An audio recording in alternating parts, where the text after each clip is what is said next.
My mother looked me up and down at my college graduation and loudly announced that at least I was smart because beauty had entirely skipped me. My own family laughed at her words. They called me ugly at my own graduation and buried me like I never existed. I left home that same day with exactly $570 to my name. 12 years later, I walked into my golden child sister's $200,000 Beverly Hills wedding, and her groom asked the one question that destroyed her entire facade in front of everyone. Before I get into the details of exactly how I dismantled their fake empire, let me know where you are watching from in the comments below. Hit like and subscribe if you have ever had to stand up to toxic family members who grossly underestimated your worth. Growing up as the darker-skinned, coily-haired daughter in a family that worshipped proximity to whiteness and superficial status, I was always the scapegoat. My sister Kiara was the golden child paraded around like a prize while I was hidden away in the background. But I did not let their emotional abuse break me. I used it as fuel. Today, I am 34 years old, a highly successful venture capitalist, and completely unrecognizable from the broken girl they threw away. The Southern California sun was just beginning to set, casting a warm golden hue over the sprawling Beverly Hills estate. The venue was an ultra-exclusive luxury resort tucked away in the mountains, the kind of place that required a heavy non-disclosure agreement just to walk through the front doors. Valets in crisp white jackets rushed around a circular driveway packed with luxury vehicles. I stepped out of my chauffeured black car, the heavy silk of my custom emerald green gown trailing elegantly against the pristine cobblestone. I did not come here today to celebrate a union. I came to collect a debt. I had barely handed my keys to the valet when I heard the sharp, frantic clicking of heels hitting the pavement. I turned slowly to see Valerie, the woman I was unfortunately forced to call my mother. She wore a champagne-colored dress that looked slightly too tight, her face heavily contoured to mask the deep financial stress I knew she was secretly drowning in. She stopped dead in her tracks when she saw me. Her eyes darted wildly over my designer gown, my diamond earrings, and the undeniable aura of wealth I now carried. But true to her toxic nature, her initial shock instantly morphed into weaponized cruelty. She marched right up to me, her body tense, blocking my path to the grand entrance. Her voice was a venomous hiss, pitched low enough to avoid drawing the attention of the wealthy guests mingling nearby, but loud enough to hit its intended target. "Did you come here to beg for food, or did you just show up to embarrass your sister at her $200,000 wedding? Look at you. You are still as plain and nappy-headed as you were at your graduation.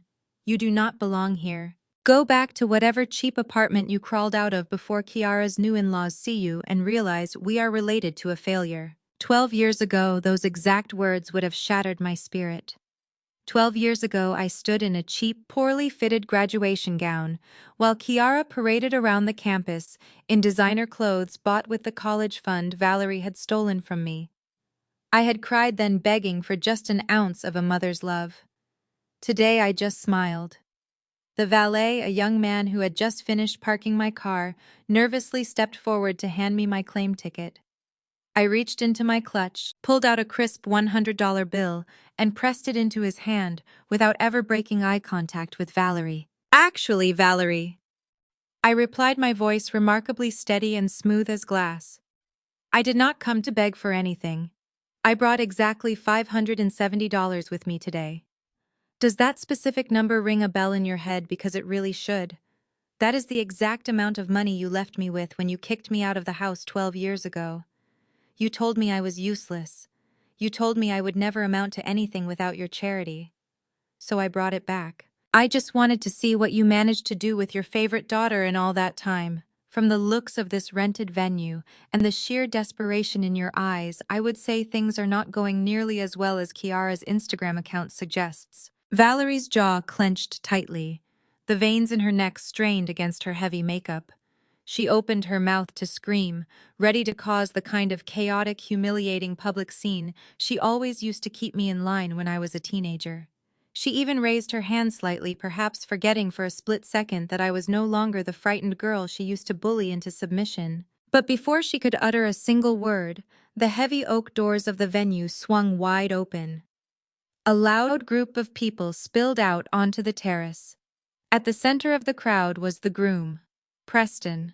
He was a conventionally attractive white man dressed in a bespoke tuxedo, sweating noticeably under the collar. I knew absolutely everything about Preston. I knew about his failing tech startup. I knew about the massive hole in his company's financials. And most importantly, I knew he was desperately waiting on a life-saving cash injection from a silent angel investor he had never met in person. Preston was laughing at something one of his groomsmen said, trying desperately to project the image of a wealthy, carefree, aristocratic heir. Then his eyes landed on the driveway. He saw Valerie glaring at me. He saw my emerald gown. He stopped walking immediately. The laughter died completely in his throat. The color drained entirely from his face, leaving him looking like a ghost trapped in a very expensive suit. He pushed aggressively past his groomsmen, stumbling over his own polished shoes, and rushed toward us. Valerie's face lit up with a smug, victorious smile. She thought her brand-new, wealthy son-in-law was coming over to kick the unwanted, ugly duckling out of his perfect wedding. Instead, Preston stopped 2 feet away from me. He ignored Valerie completely. His hands were visibly shaking as he looked directly into my eyes and stammered loudly enough for the entire arriving wedding party to hear. "Ms. Davis, the lead investor for my Series B round. What are you doing at my wedding?" The absolute silence that followed his question was deafening. The valet attendants stopped moving. The groomsmen exchanged confused glances.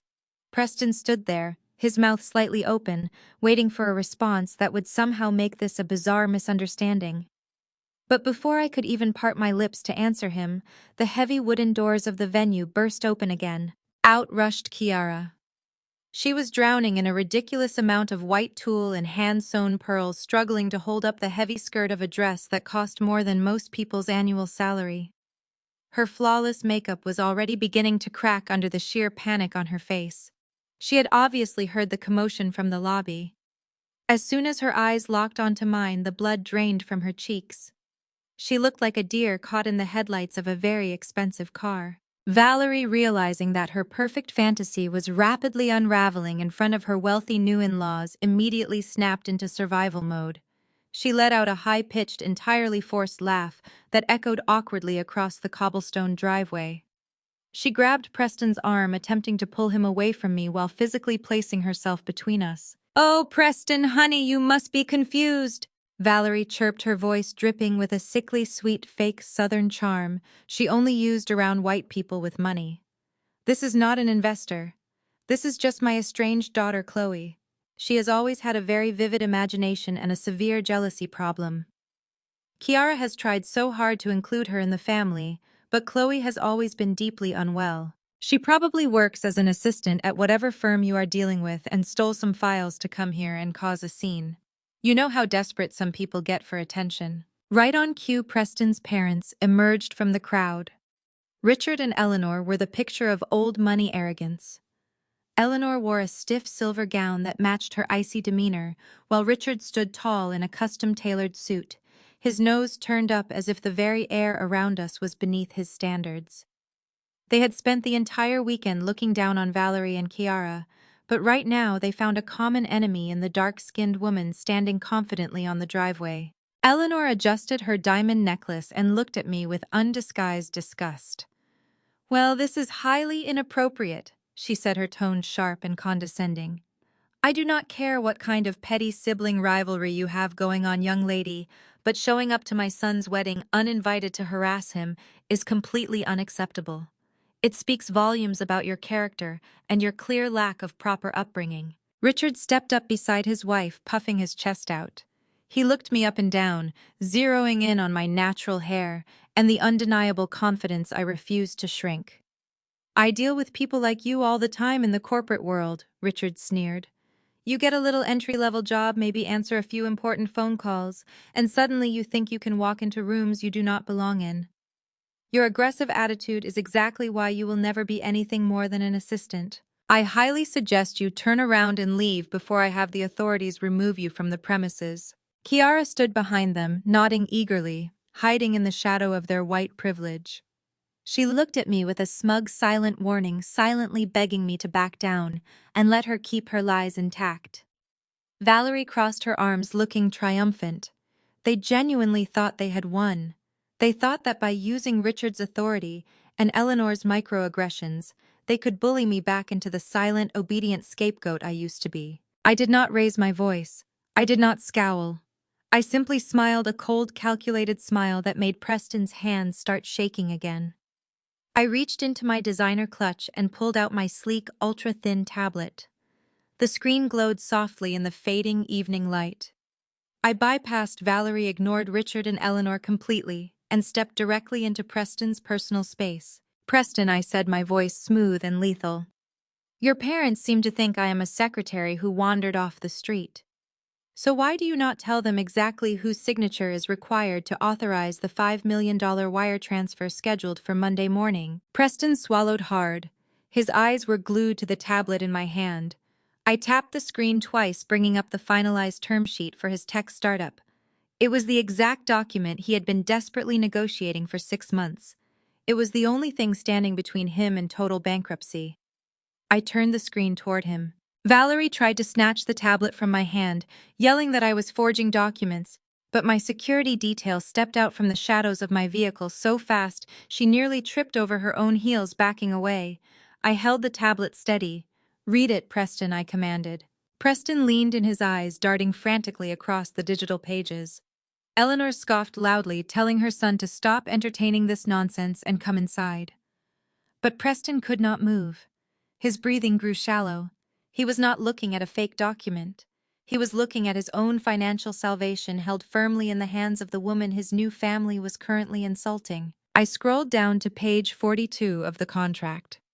My manicured finger tapped against a very specific paragraph, highlighted in bold text.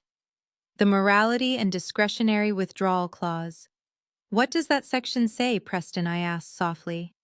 Preston's knees actually buckled slightly. He reached out and grabbed the edge of the valet podium to steady himself. He looked at his mother, then at his father, his face completely devoid of color. A bead of sweat dripped down the side of his temple. He looked at Kiara, who was suddenly gripping her wedding bouquet so tightly her knuckles were white. Then Preston turned his terrified gaze back to his wealthy, arrogant parents. "Mom. Dad, shut up."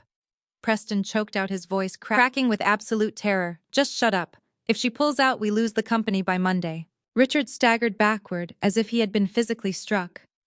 Eleanor literally clutched her pearl necklace, her rigid posture collapsing entirely. The haughty old money facade they had worn all weekend dissolved into a messy puddle of financial terror. Preston stood completely paralyzed, his eyes locked on the digital screen in my hand that held the absolute power to erase his entire professional existence.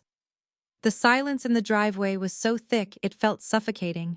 The only sound was the gentle rustling of the palm trees in the warm evening breeze. Then Kiara broke the silence. Her mind, deeply conditioned by a lifetime of entitlement and toxic delusion, completely bypassed the reality of Preston's failing company. She did not care that her future husband was standing on the edge of bankruptcy. All she heard was the number 5 million. All she registered was that her ugly duckling sister, the family scapegoat she had spent her entire life mocking, was standing in front of her with access to unimaginable wealth. Kiara let out a sharp and theatrical scoff. She aggressively gathered the massive skirts of her expensive wedding gown and marched directly toward me. The panic that had previously washed over her face was instantly replaced by a greedy and calculating glare.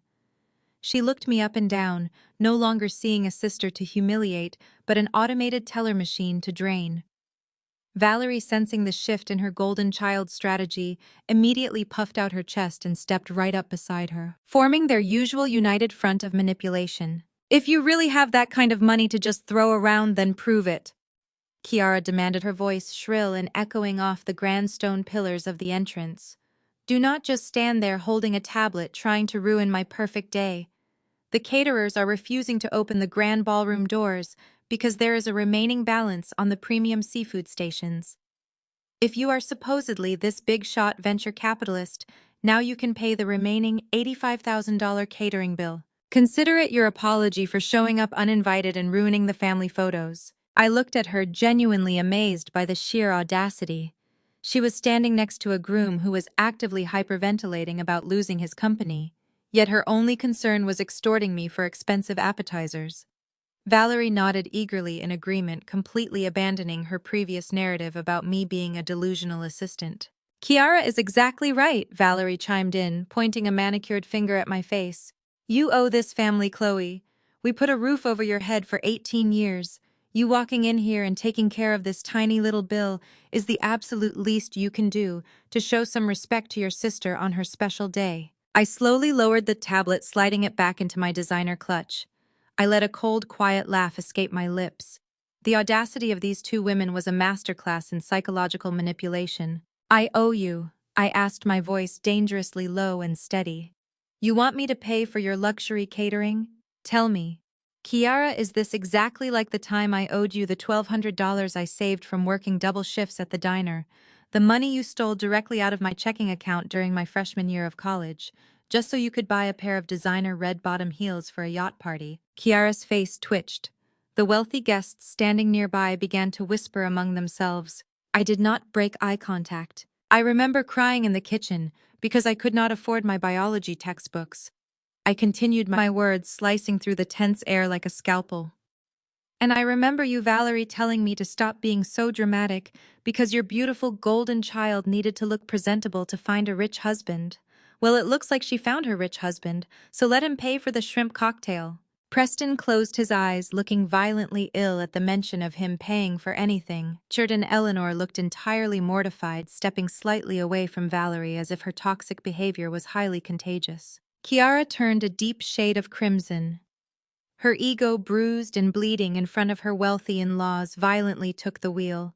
She screamed that she did not need my dirty money or my fake corporate attitude. She spun around wildly, frantically scanning the crowd until she spotted the venue manager.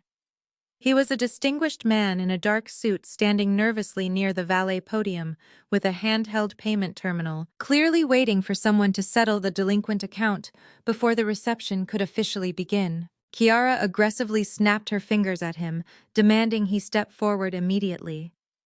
The manager hesitated for a fraction of a second before rushing over, holding the wireless machine with both hands. "Run my card!" Kiara snapped, her voice trembling with barely contained rage.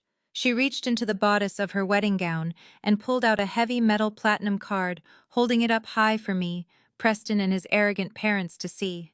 I do not need a dime from this jealous loser. I have plenty of my own money. Run it for the full 85,000. Do not even bother asking for a signature. The manager nodded politely. He inserted the heavy platinum chip into the bottom of the black machine. The small screen lit up, processing the massive transaction. Kiara crossed her arms, lifting her chin in a pathetic display of manufactured superiority. She stared at me, waiting for the victorious beep that would validate her entire fraudulent existence. Instead, the machine let out a sharp, dissonant buzz. The manager frowned, staring at the screen. "I'm sorry, ma'am," he mumbled awkwardly. "The card has been declined." Kiara snatched the machine from his hands, staring at the red text glaring on the screen. "It is just a daily limit issue," she lied frantically, her voice pitching up an octave. She shoved the machine back at the manager and reached over to a bridesmaid, holding her designer clutch. She aggressively unzipped the bag, pulling out a gold credit card. "Try this one. It is a corporate account." The manager swiped the gold card. The machine buzzed again. Declined. Sweat began to bead on Kiara's forehead. Valerie pushed forward, whispering fiercely into Kiara's ear to fix this before the in-laws walked away. Kiara dumped the entire contents of her designer purse onto the valet podium. Lipstick, compact mirrors, and 3 more credit cards scattered across the polished wood. She shoved all 3 cards into the manager's hands, her breathing heavy and erratic. "Run them all!" Kiara ordered, her voice cracking with pure desperation. The manager ran the first card. Declined. He ran the second card. Declined. He slowly swiped the final card, a high-limit travel rewards card that Kiara always bragged about on her social media pages. The machine processed for 3 excruciatingly long seconds before letting out one final devastating buzz. The manager looked up, his expression shifting from polite customer service to genuine concern. He turned the screen around so everyone in the immediate vicinity, including Richard Eleanor and a completely shattered Preston, could read the bright red letters flashing across the display. "I'm sorry, ma'am," the manager said loudly. "Every single card has been declined with a severe fraud alert warning." The word fraud hung in the humid California air like a physical weight. A collective gasp ripped through the crowd of elegantly dressed guests. The whispers started immediately. Wealthy socialites and venture capitalists leaned into each other, their eyes darting between Kiara's trembling hands and the glowing digital screen. In their exclusive world, a declined card was mildly embarrassing, but a severe fraud alert was an absolute social death sentence. Kiara snatched the rejected cards back from the manager, her manicured nails scraping against his hands. "It is just a system glitch," she shrieked desperately, trying to maintain her curated facade of unlimited wealth. "The machine is obviously broken. My private bank is strict about large purchases because of my high net worth. They are just protecting my assets from unauthorized charges. Run it again. I demand you run it again right now." The manager stood there holding the terminal with polite but firm refusal. Valerie realized instantly that Kiara's pathetic lie was failing. The whispers from the wealthy guests were growing louder and more judgmental. Valerie knew she had to shift the blame fast before the wedding was cancelled on the front steps. She spun around, her champagne-colored dress swishing violently, and pointed an accusatory finger at the manager. "Fine," Valerie snapped, waving her hand dismissively. "We will deal with my daughter's bank later. Just put the remaining catering balance on Preston's family tab. They are hosting the rehearsal dinner anyway. Add it to their master account so we can finally get these grand doors open and stop this circus." The audacity of the demand caused Eleanor to physically recoil.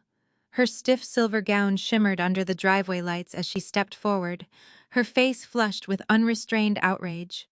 "Excuse me, Eleanor," hissed her old money mask, shattering to reveal the vicious elitist underneath. "You will do absolutely no such thing." Richard stepped up defensively beside his wife, his face a tight mask of pure fury. "We are not paying a single dime for your daughter's overpriced seafood stations." Richard barked, his deep voice echoing aggressively across the courtyard. "Tradition dictates that the bride's family covers the reception costs. We have already extended ourselves by associating our family name with this train wreck. If you cannot afford to feed your invited guests, that is your catastrophic financial failure, Valerie, not ours." Valerie's eyes narrowed into dangerous slits. She planted her hands firmly on her hips, her fake Southern charm replaced by the vicious aggression I grew up trying to survive. "Do not you dare talk down to me," Richard, Valerie yelled. "Your pathetic son is the one begging my daughter to marry him. You act like you own the world, but I bet your bank accounts are empty too. Pay the bill so we can eat." Eleanor gasped loudly, clutching her husband's arm, yelling frantically at Preston to defend their honor. Preston, however, was staring blankly at the ground, paralyzed by the terrifying knowledge that I held his entire financial future in my hands. The wealthy Beverly Hills wedding had officially devolved into a vulgar screaming match in the driveway. It was a spectacular display of parasitic greed feeding on itself. I watched them tear each other apart for a few moments, quietly savoring the destruction of their meticulously crafted lies. Then I decided it was time to end the debate. I slowly unclasped my designer clutch. The soft click of the latch cut through the chaotic screaming.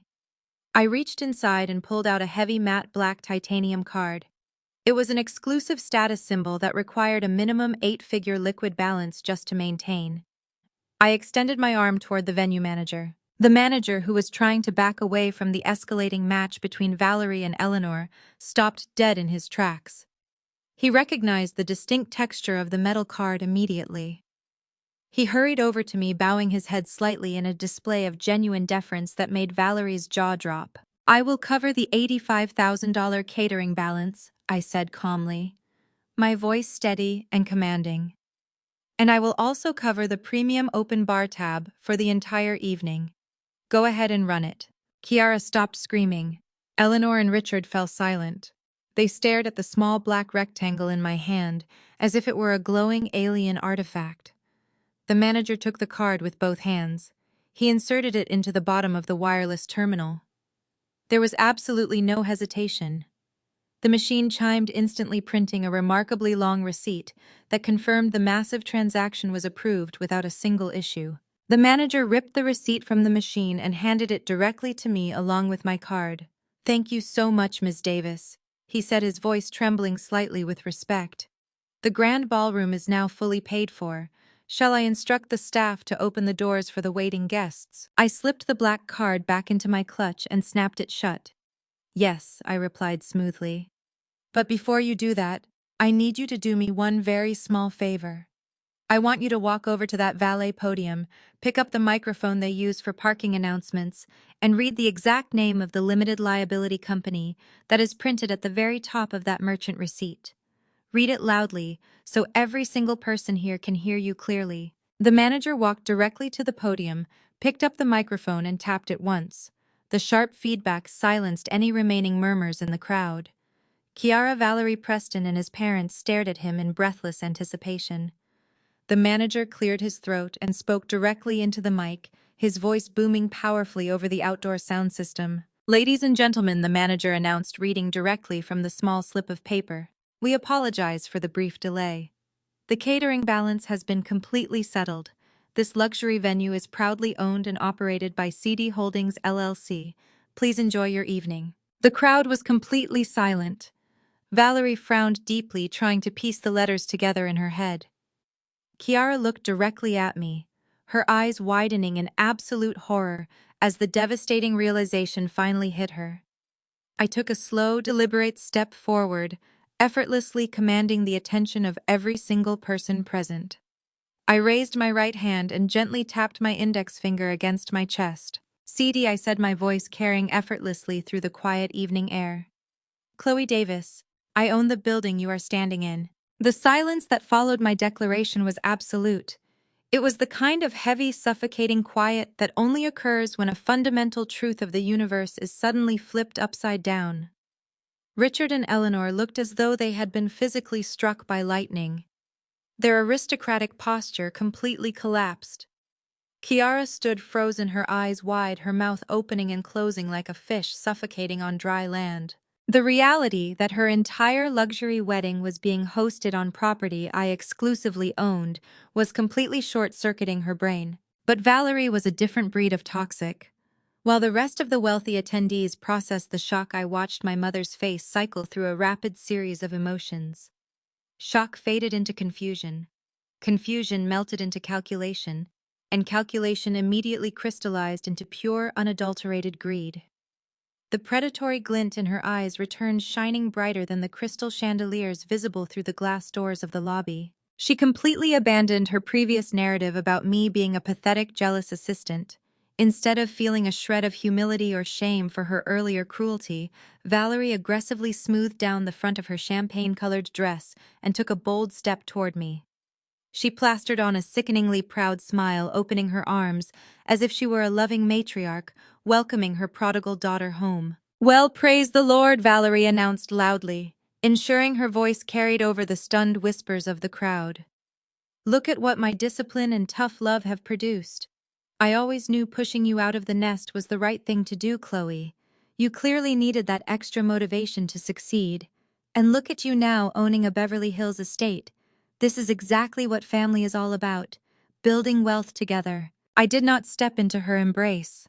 I simply stood there, my expression an impenetrable wall of ice, watching her desperately try to rewrite history in real time. The valet attendants were practically holding their breath, captivated by the unraveling spectacle. Valerie dropped her arms when she realized I was not going to play along, but she did not miss a beat. She seamlessly pivoted to her next manipulation tactic, utilizing the very weapon she always used to control me when I was a child. Guilt. "Since you are doing so incredibly well for yourself," Valerie continued, her tone shifting from fake warmth to authoritative demand, "it is only right that you share this blessing with your sister. You know how stressful it is for newlyweds to start their lives with nothing but bills. I think the only appropriate thing for you to do as a proper apology for causing such a scene today is to sign over 50% of this resort's equity to Kiara. Consider it your wedding gift to her. It is the Christian thing to do. After all, I gave you life, Chloe. Everything you have is essentially because of me." A collective gasp echoed from the wealthy onlookers. Even Eleanor, a woman who thrived on entitlement and condescension, looked physically nauseated by Valerie's blatant extortion attempt. Kiara, however, instantly latched onto the delusion. The panic left her face replaced by a smug, expectant smirk. She crossed her arms, nodding in agreement, fully believing that our mother could bully me into handing over half of my multi-million-dollar commercial real estate portfolio just to keep the peace. She actually believed I would finance her fake lifestyle just to be accepted back into a family that despised me. I stared at Valerie for a long, agonizing moment. Then I laughed. It was not a polite chuckle. It was a deep, resonant laugh that echoed off the stone pillars of the grand entrance. The sheer audacity was so spectacular, it was almost entertaining. 50% equity, I asked, my voice laced with absolute mockery. You want me to give half of my company to a woman whose own bank flagged her for fraud 5 minutes ago?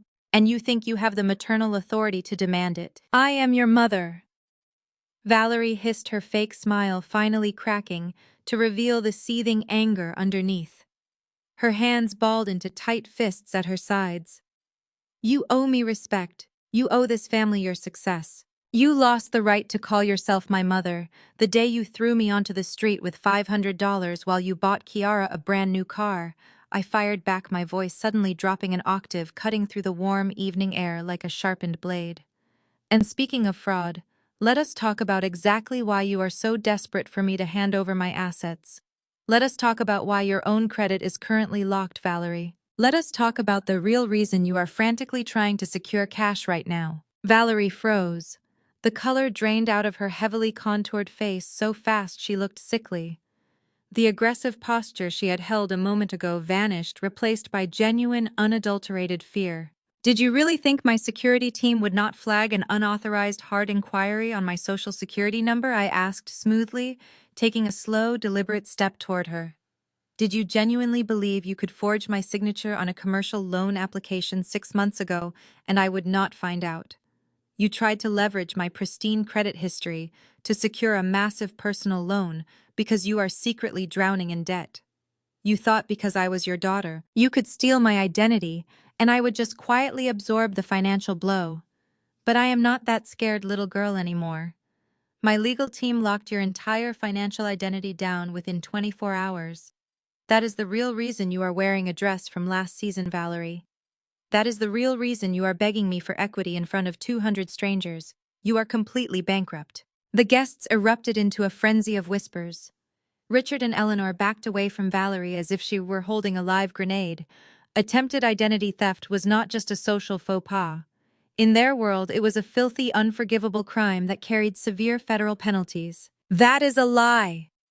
Kiara screamed, her voice breaking violently as the last shreds of her perfect day disintegrated into ashes.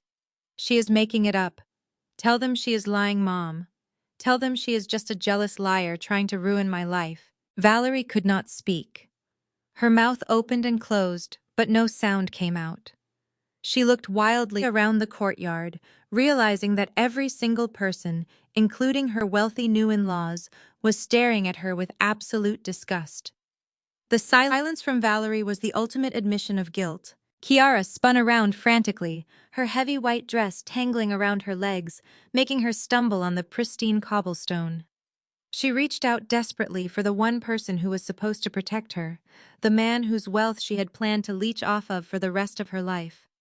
Preston, tell her to stop, Kiara cried out, grabbing his tuxedo sleeve with both hands. Do something. Defend our family. Tell your parents she is crazy. But Preston did not even look at her.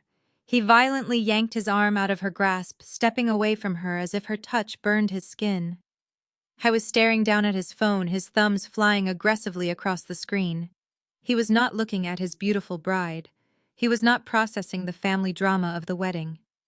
His face was a mask of pure survival-driven panic. He was furiously texting his legal team, desperately trying to figure out how to save his failing startup, completely ignoring the screaming woman he was supposed to marry in less than an hour. Eleanor could not take it anymore. The sight of her precious son trembling over a phone, her future daughter-in-law wailing on the pavement, and this unapologetic black woman standing victorious in the center of it all completely broke her aristocratic restraint. She pushed past Richard, her silver gown rustling aggressively as she marched directly into my personal space. She stood as tall as she could, tilting her chin up to look down her nose at me. It was a classic intimidation tactic she had likely used her entire life to put service workers, minorities, and anyone she deemed beneath her firmly in their place. "You listen to me, you insolent little girl," Eleanor hissed, her voice vibrating with absolute malice. "I do not care what little real estate portfolio you managed to scrape together, and I do not care how many black cards you carry in your purse. You are nothing but nouveau riche trash throwing a temper tantrum. My family has been building wealth in this country for 4 generations. We sit on the boards of banks that could swallow your little holding company whole. We dine with governors and senators. You think you can walk into our world and dictate terms just because you had a few lucky investments?" She took a step closer, her voice dropping into a menacing whisper, intended only for me. "If you do not authorize that wire transfer for my son right now, and if you do not publicly apologize to my family for this vulgar display, I will personally make 3 phone calls. By Monday morning, your credit lines will be frozen, your business licenses will be audited, and you will be blacklisted from every country club, financial institution, and social circle in the state of California. Do you understand who you are dealing with?" I looked at Eleanor. Her face was flushed with the intoxicating high of her own perceived superiority. Valerie, who had been cowering just a moment ago, suddenly perked up. She looked at Eleanor with desperate admiration, thrilled that this wealthy white woman was finally putting me in my place. Kiara stopped pulling at Preston's sleeve and wiped her tears. A smug, vindictive smile crept back onto her face as she waited for me to be crushed by the immense weight of generational wealth. I did not blink. I did not flinch. I slowly turned my head toward the massive outdoor projection screen set up near the terrace. It was originally intended to display a romantic, highly curated slideshow of Kiara and Preston's engagement photos. I caught the eye of my venue manager and gave him a single subtle nod. He immediately pulled a remote from his pocket and pressed a button. The massive screen hummed to life.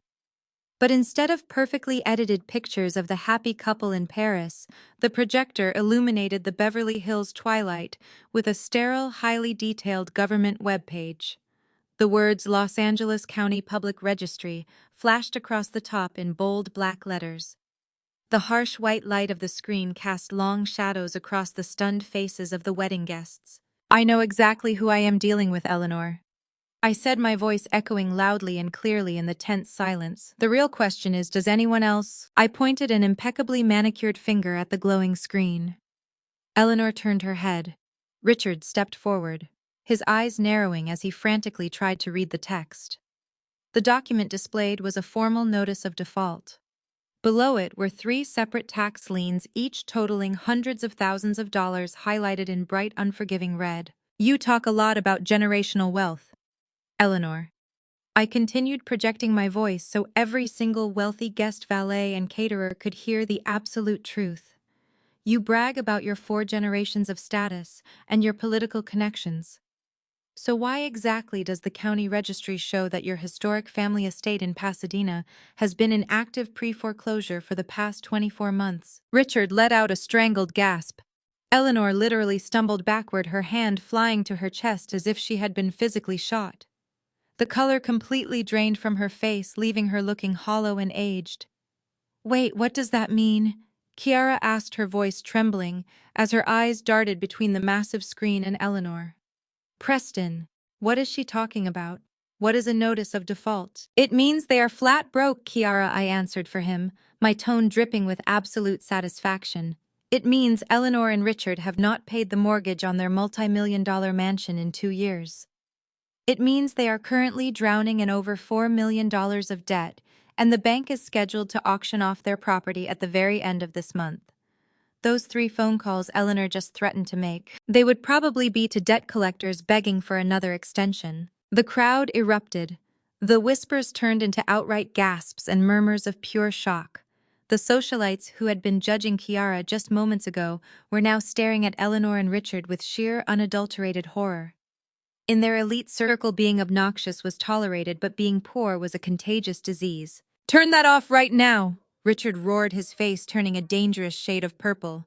He lunged towards the projector, his fists raised, but my security detail stepped seamlessly into his path. Two massive men in dark suits crossed their arms, daring him to take another step. Richard stopped immediately, completely emasculated in front of the entire wedding party. "This is a violation of privacy!" Eleanor shrieked, her voice cracking wildly, entirely losing her aristocratic composure. "You hacked into our private accounts. This is highly illegal. I will have you arrested." "It is public record, Eleanor," I replied smoothly, a cold smile playing on my lips. "Anyone with internet access and half a brain can pull it up. I just happened to do my required due diligence before I even considered wiring $5 million to your son. A habit of financial literacy you clearly failed to pass down to him." Valerie's jaw hit the floor. The rich family she had bent over backward to impress the people she had allowed to insult me, just to secure her own social standing, were completely fraudulent. They had no money. They had no power. They were just as desperate and broke as she was, hiding behind expensive clothes and arrogant attitudes. Kiara looked like she was about to faint. Her dream of marrying into an aristocratic dynasty was violently collapsing right before her eyes. The trust fund she thought she was securing did not exist. She stared at Preston, her chest heaving as she finally connected the dots. I stepped away from Eleanor, completely dismissing her entire existence, and walked slowly toward Preston. He was still clutching his phone, shaking like a leaf, completely trapped by the reality of his own lies. He slowly raised his head to look at me, his eyes pleading for a mercy I absolutely did not possess. The entire courtyard fell dead silent, waiting for my next words. I tilted my head, locking eyes with the terrified groom, ensuring my voice carried to the back of the crowd. "Did you tell your bride that your family is completely broke, and you are only marrying her because you thought she had a trust fund?" Preston swallowed so hard it looked physically painful. His eyes darted frantically between my stoic expression and the furious, tear-streaked face of the woman standing beside him in the $200,000 wedding dress. He opened his mouth desperately, trying to formulate a lie that could somehow salvage his rapidly crumbling world. He wanted to spin a narrative to use the same corporate jargon he used to secure funding, but the sheer weight of his own deception crushed the words before they could even leave his throat. Kiara dropped her heavy designer bouquet. The perfectly arranged white roses hit the pristine cobblestone driveway with a dull, pathetic thud. She stepped forward and grabbed the lapels of Preston's custom-tailored tuxedo, her knuckles turning bone white as she shook him with surprising force. "Is she telling the truth?" "Preston." Kiara shrieked, her voice echoing wildly against the massive stone pillars of the grand estate. "Look at me right now. Tell me she is lying. Tell me your parents own that historic estate. Tell me your tech company is successful. Tell me you are not broke." Preston tried to peel her manicured hands off his chest, his face contorting from pure fear into defensive rage. He looked over at his parents, Richard and Eleanor, who were currently shrinking into the shadows near the valet podium, completely refusing to come to his rescue. He looked back at Kiara, and the aristocratic, polished illusion he had maintained for their entire 2-year relationship instantly shattered into a million jagged pieces. "It was a strategic partnership." Kiara Preston snapped, his voice venomous and cold, completely stripped of any affection. "Do not act like you are completely innocent here. My company needs capital to survive the quarter. You told me your grandfather left you a massive trust fund. You told me your mother was a silent partner in a private equity firm. You paraded around Beverly Hills swiping platinum cards and driving leased luxury cars.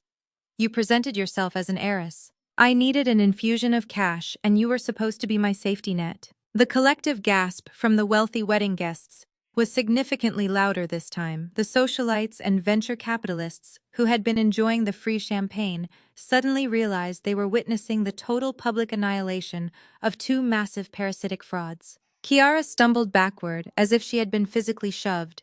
The absolute horror of realizing that her rich, handsome ticket to high society was actually just a desperate gold digger using her for imaginary money was far too much for her fragile ego to handle. You used me, Kiara screamed, her face twisting into an ugly mask of profound betrayal. You proposed to me because you thought I was your personal bank. You are disgusting. You are nothing but a pathetic broke loser playing dress-up. I have spent the last 2 years planning a luxury life with you. I bought this dress. I booked this venue. I put everything on the line to match your wealthy aesthetic. Preston let out a harsh, barking laugh that sounded completely unhinged. Your aesthetic, he mocked loudly, gesturing wildly toward the glowing wireless payment terminal still resting firmly on the valet stand. You mean the aesthetic heavily funded by credit cards that just got declined for severe fraud alerts? Wake up, Kiara. The illusion is over. You do not have a trust fund.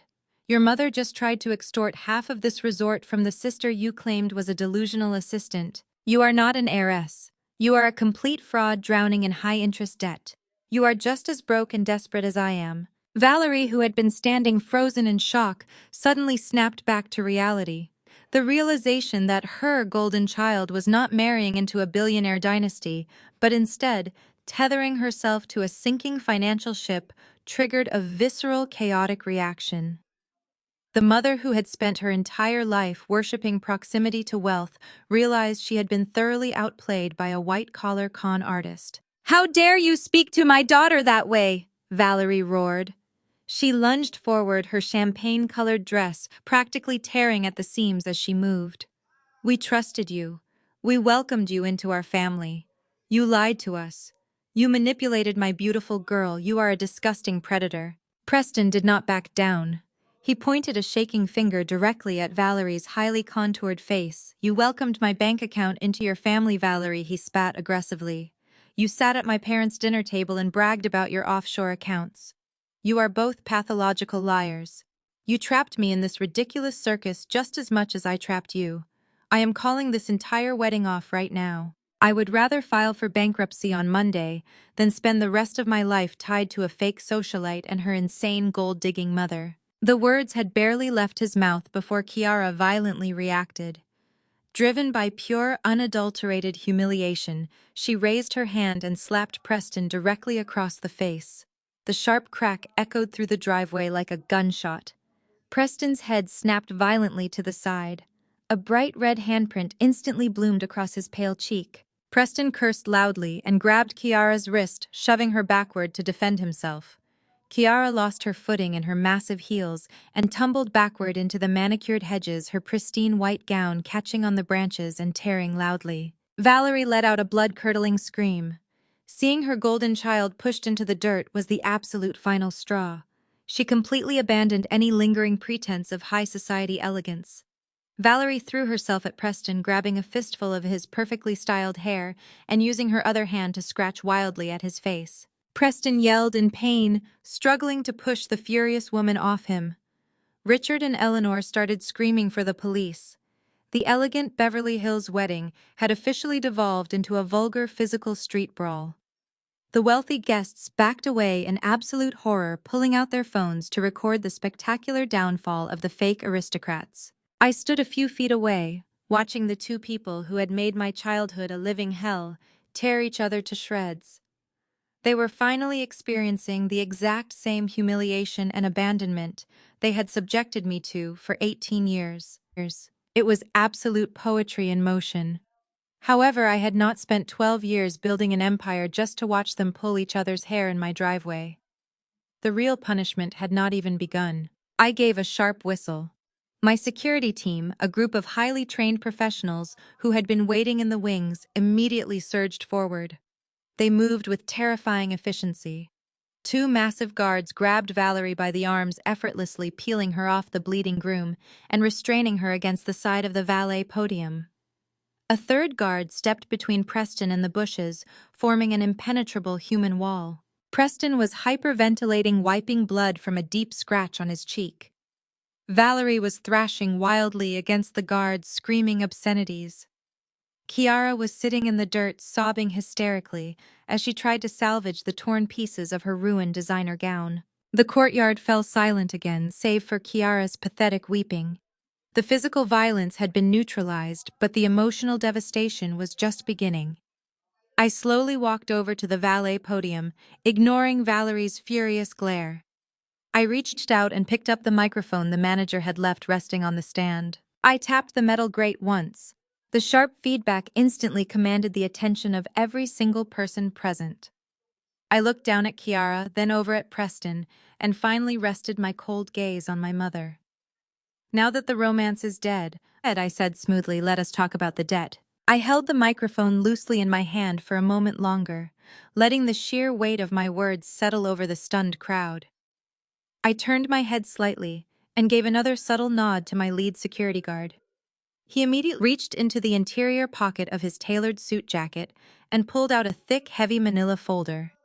He stepped forward with military precision and placed it directly into my outstretched hand. The dull slap of the heavy paper hitting my palm echoed through the speakers, sounding exactly like a judge's gavel coming down in a silent, unforgiving courtroom. I stepped away from the podium, leaving the microphone behind.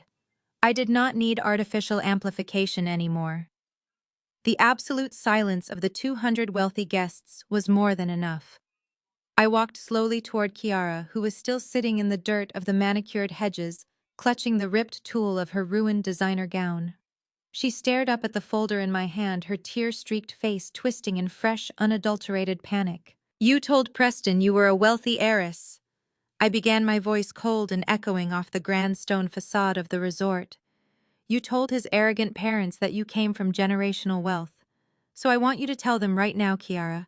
I want you to look at your furious groom and his humiliated family, and I want you to explain exactly how you paid for that $15,000 wedding dress you are currently wearing. Kiara flinched as if I had physically struck her.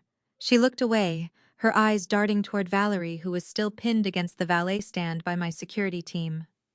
Valerie shook her head frantically, her eyes wide with absolute terror, silently begging her golden child to keep her mouth shut and protect their twisted web of lies. I knelt down slightly, bringing my face level with Kiara's. I tapped the thick manila folder against my leg. Do not look at her, I commanded sharply. She cannot save you anymore. I have the bank records right here in my hand. I have the wire transfers. I have the forged signature documents. If you do not tell them, I will hand this folder directly to the federal agents I have waiting on standby. So I will ask you one last time. Where did the money come from? Kiara let out a pathetic, suffocating sob. It was a gift, she stammered, her voice breaking into a fragile whisper. It was a gift from Mom. She gave me the money for the dress. I stood back up, towering over her shattered frame. I let out a sharp, humorless laugh that cut through the humid California air. A gift from Mom, I repeated loudly, ensuring Richard and Eleanor could hear every single syllable of their future-in-law's depravity.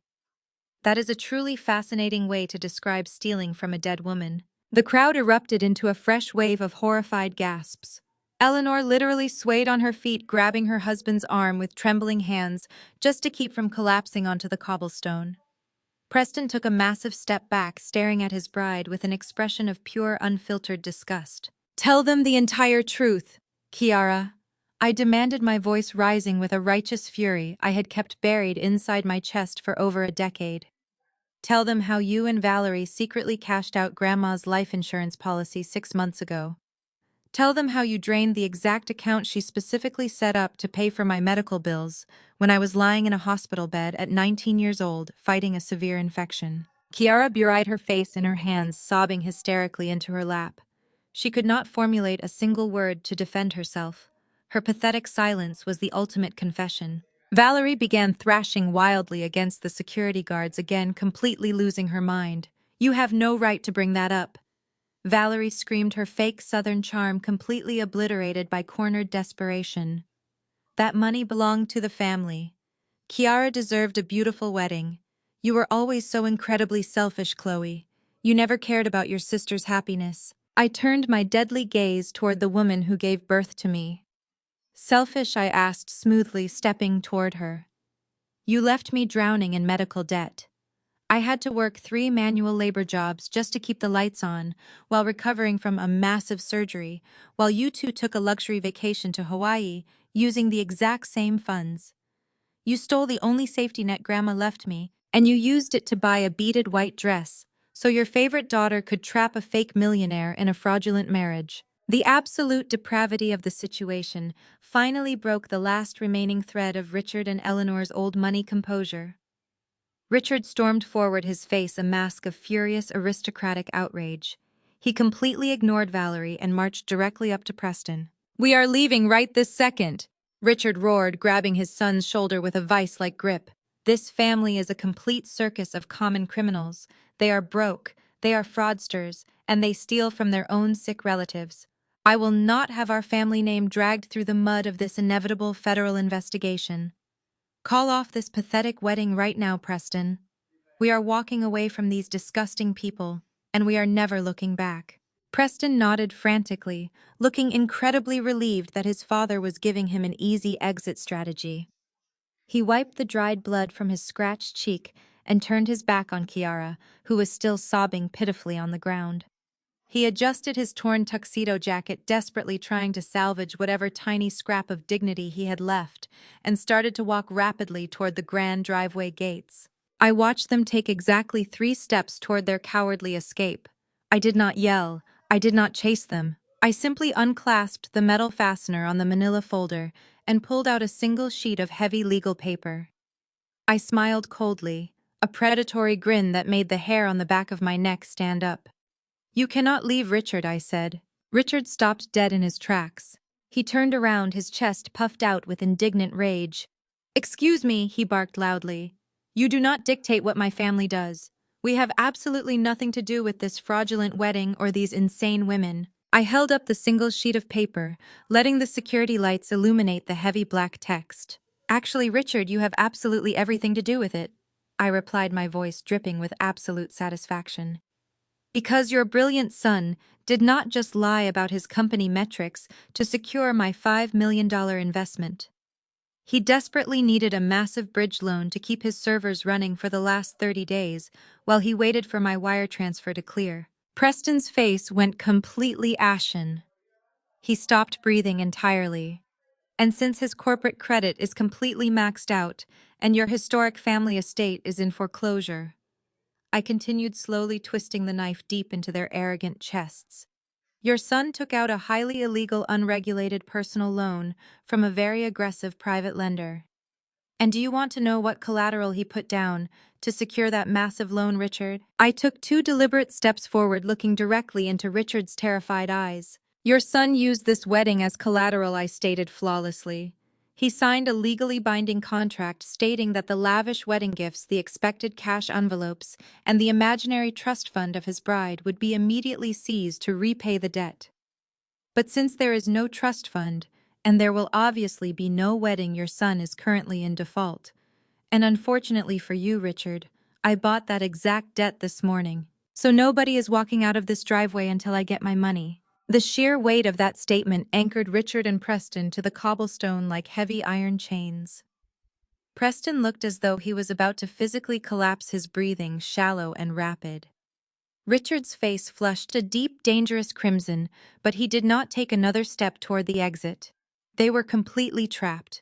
For all their old money posturing and elitist attitudes, they were entirely at the mercy of my financial leverage. The absolute power dynamic had shifted so violently that the surrounding crowd of wealthy guests was completely paralyzed, watching the unfolding spectacle with morbid, breathless fascination. But inside every toxic family structure, there is always a dedicated defense mechanism designed to protect the primary abuser.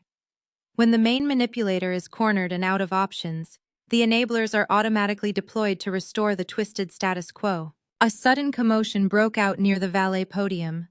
Pushing aggressively past the stunned socialites and silent security guards came the self-appointed elders of our family, Aunt Denise and Aunt Patrice.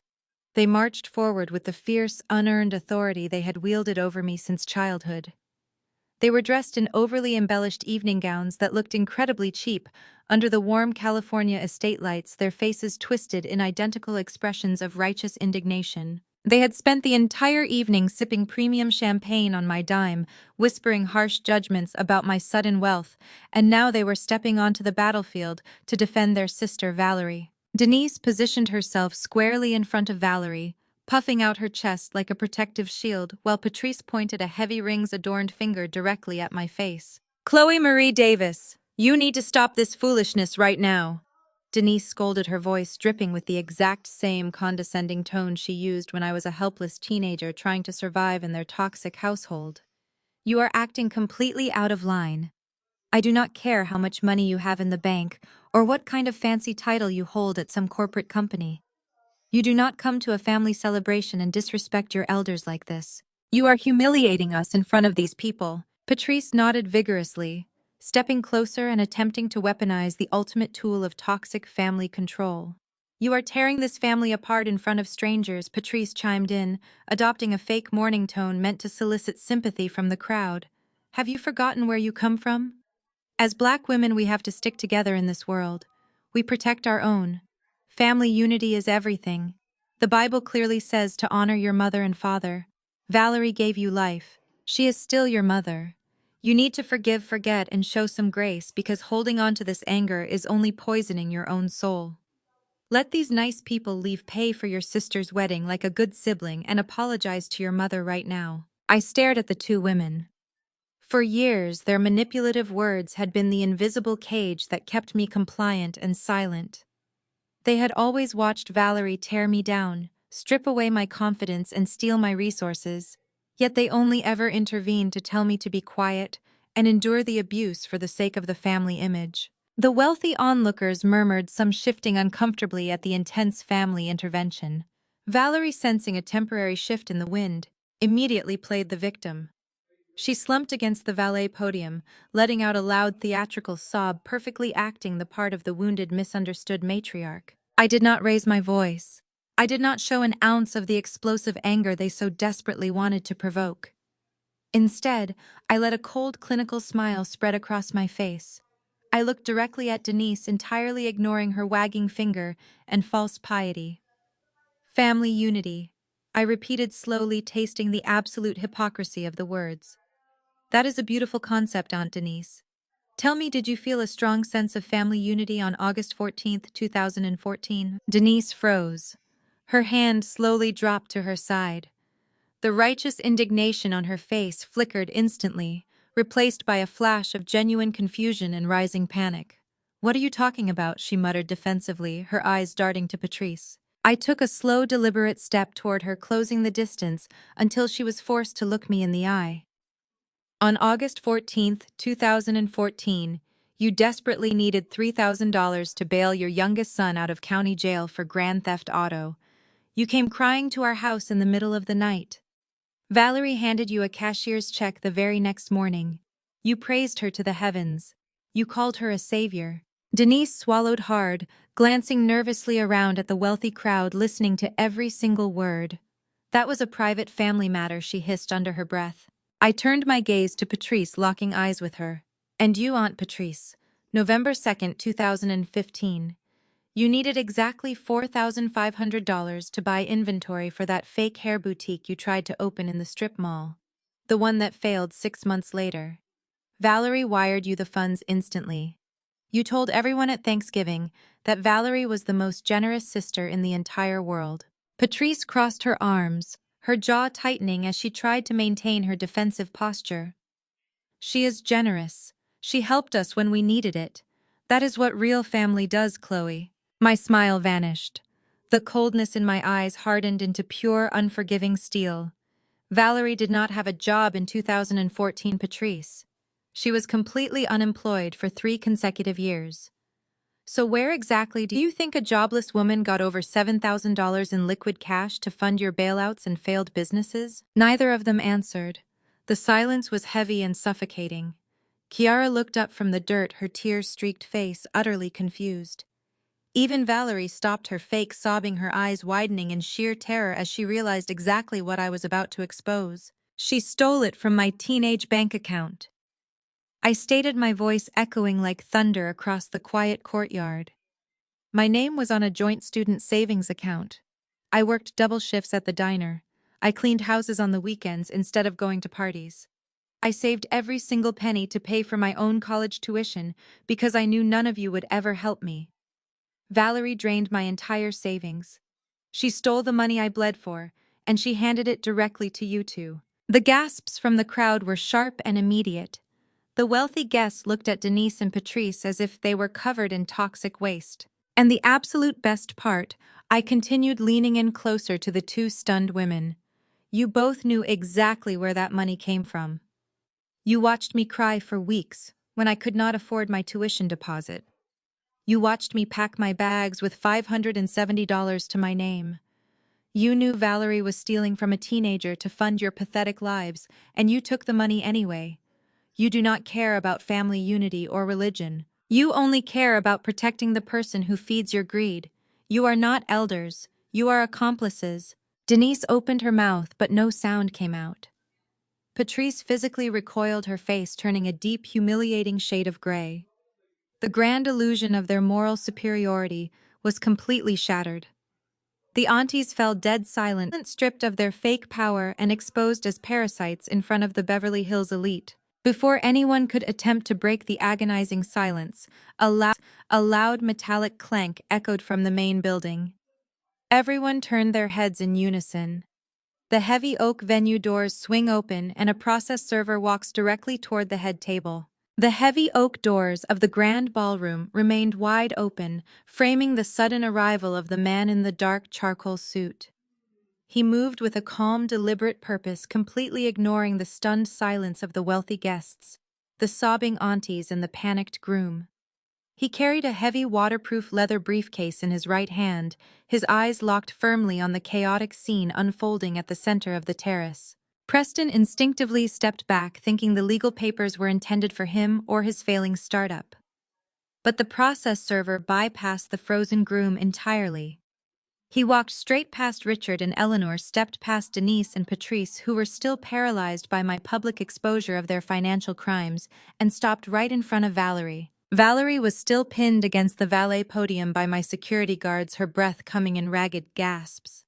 She stared at the man in horror as he unlatched his leather briefcase with a sharp click. He reached inside, pulled out a thick official stack of legal documents bound with a thick rubber band, and pressed them firmly into Valerie's trembling hands. "Open them, Valerie," the process server instructed, his voice flat and completely devoid of emotion. "You have been officially served." Valerie looked down at the heavy papers as if they were venomous snakes. Her hands shook so violently she could barely grip the cover page. She slowly peeled back the top sheet, her eyes scanning the official county seals and formal legal language printed in stark black and white. The moment her brain processed the title at the top of the page, all the remaining color completely drained from her face. "It is a notice of eviction," Valerie whispered, her voice dropping into a breathless, terrified rasp that barely carried across the courtyard. A collective murmur rippled through the crowd. Kiara, still sitting in the dirt among the shredded tulle of her ruined wedding dress, let out a sharp cry of disbelief. She scrambled awkwardly to her feet, ignoring the torn fabric of her gown, and lunged toward her mother. "What does that mean, Mom?" Kiara shrieked, grabbing Valerie's arm and shaking the papers wildly. "What is an eviction notice? Who is evicting us? We own our home. We have lived in that house for 20 years. Valerie could not answer. She stood completely frozen, staring blindly at the legal seal, her body swaying as if she were about to faint. I let my security team release her arms. Valerie stumbled forward, dropping the heavy stack of documents onto the cobblestone floor at her feet. The papers fanned out, exposing page after page of financial defaults, county clerk signatures, and foreclosure stamps. I slowly walked forward, closing the remaining distance between us, until I was standing directly over the scattered papers. I looked down at Valerie, who was now staring up at me from the ground with pure, unadulterated terror in her eyes. "Allow me to explain it to them, since your mother seems to have completely lost her voice," I said, raising my tone so every single guest and family member could hear clearly. "You see, maintaining a luxury lifestyle on social media is remarkably expensive. Renting designer cars, buying $15,000 wedding dresses, and paying for high-end country club memberships, when you do not actually have any liquid income, requires a tremendous amount of creative financing." I pointed the toe of my designer heel toward the legal documents lying on the ground. 16 months ago, when Kiara decided she needed a massive cash injection to fund her fake elite aesthetic and secure her marriage to a broke tech founder, Valerie needed money fast. I continued, my voice steady and unforgiving. Her personal credit was already locked because of her failed identity theft attempt on me. So she did what any desperate narcissistic parasite would do. She secretly took out a second mortgage on the family home. Aunt Denise and Aunt Patrice gasped loudly, exchanging panicked glances. They had lived in that house during family holidays, entirely unaware that the roof over their heads was actively being gambled away. She forged the paperwork, I added smoothly, locking eyes with the cowering aunties. She lied to the bank, claimed she had sole ownership, and leveraged the family home to the absolute brink of collapse. She used the bank funds to pay for Kiara's engagement parties, her designer handbags, and the initial deposits for this very wedding venue. But when the second mortgage payment hit, Valerie defaulted instantly. She could not pay the interest. She could not pay the principal. Richard, whose own family estate was currently facing pre-foreclosure, stared at Valerie with absolute contempt. He finally realized that the family his son was marrying into was just as fraudulent, desperate, and broke as his own. The bank seized the defaulted debt. I concluded, my tone dropping into an icy register. They packaged it up and put it on the commercial market as distressed real estate debt. And this morning, right before I drove to this venue, my corporate acquisitions team finalized the purchase. Valerie let out a broken, pathetic sob, clawing uselessly at the cobblestones. No, she whimpered, shaking her head in total denial. You are lying. You cannot do that. That is our home. I did not yell. I did not gloat with wild laughter. I simply stepped closer, leaned down slightly, and delivered the final absolute destruction of her entire existence in a soft, calm whisper.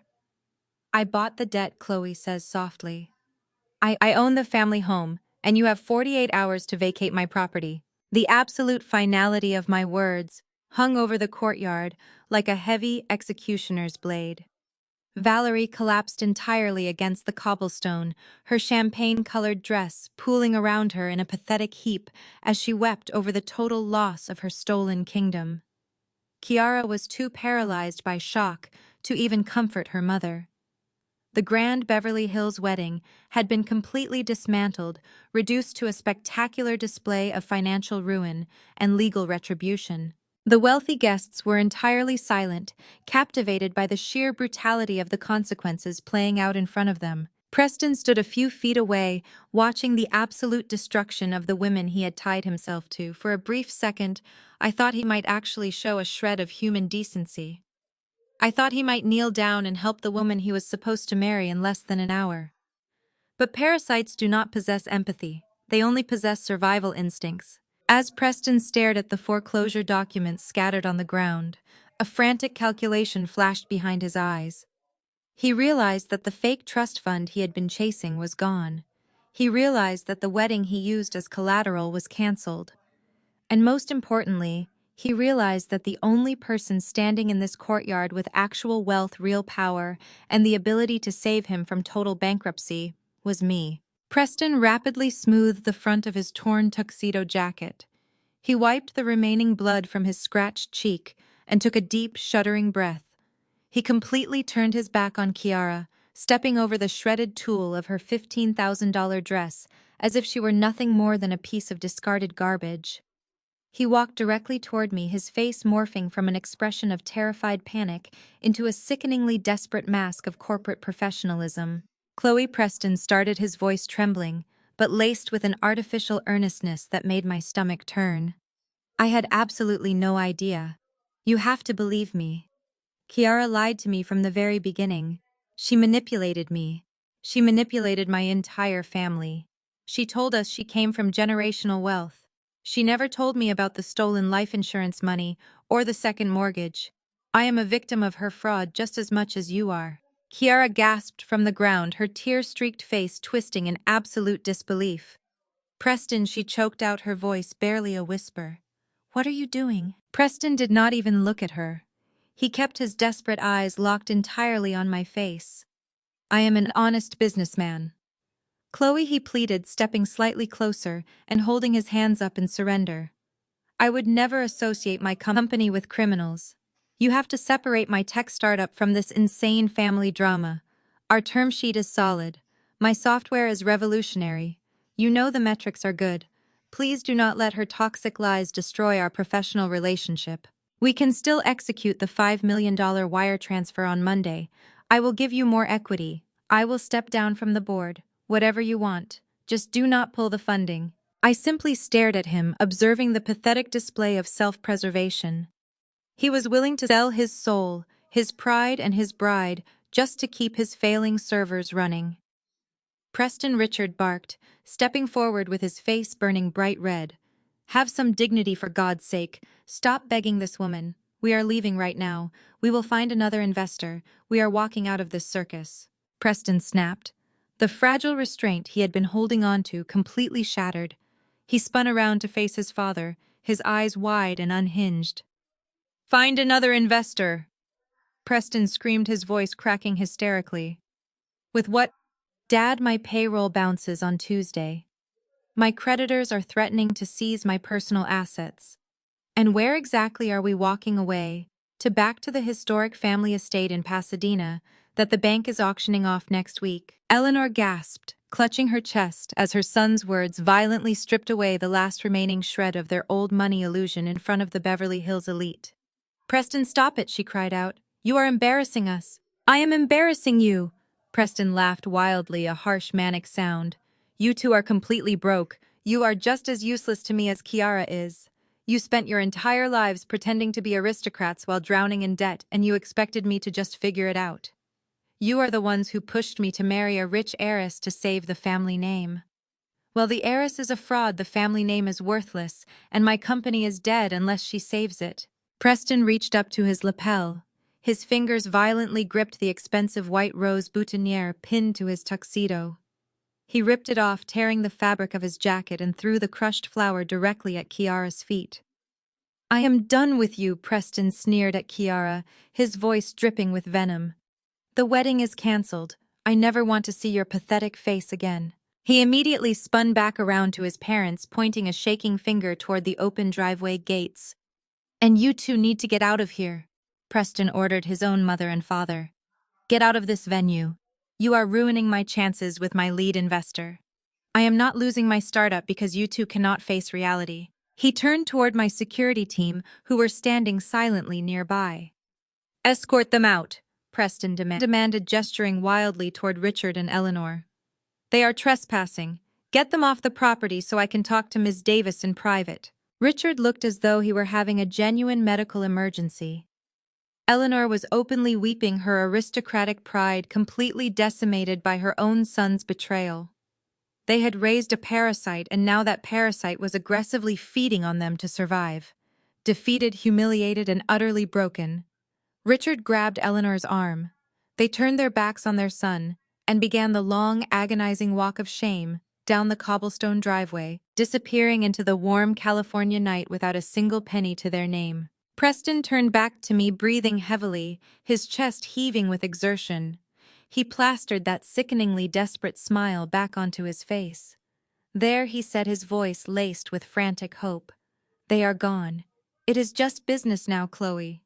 I removed the dead weight. I showed you where my loyalties lie. I am completely committed to our partnership. Please tell me we are still moving forward with the investment. I looked at Preston. I analyzed every single inch of his desperate, disloyal face. He had thrown Kiara under the bus. He had humiliated his own parents. He had discarded every single person in his life just to secure my money. He thought his ruthlessness would impress me. He thought he had successfully manipulated his way out of the slaughterhouse. I slowly reached into my designer clutch. I did not pull out a pen. I did not pull out a checkbook. I pulled out a single sheet of heavily folded paper. I held it out between my index and middle finger, offering it to him. Preston stared at the paper. His smile faltered slightly, but his greedy hands reached out and took it. He quickly unfolded the thick document, expecting to see a revised contract or a bridge loan agreement. I watched his eyes scan the top of the page. I watched the frantic hope instantly die in his chest. Read the last page of the term sheet, Preston. Preston lowered his eyes to the heavily folded paper in his hands.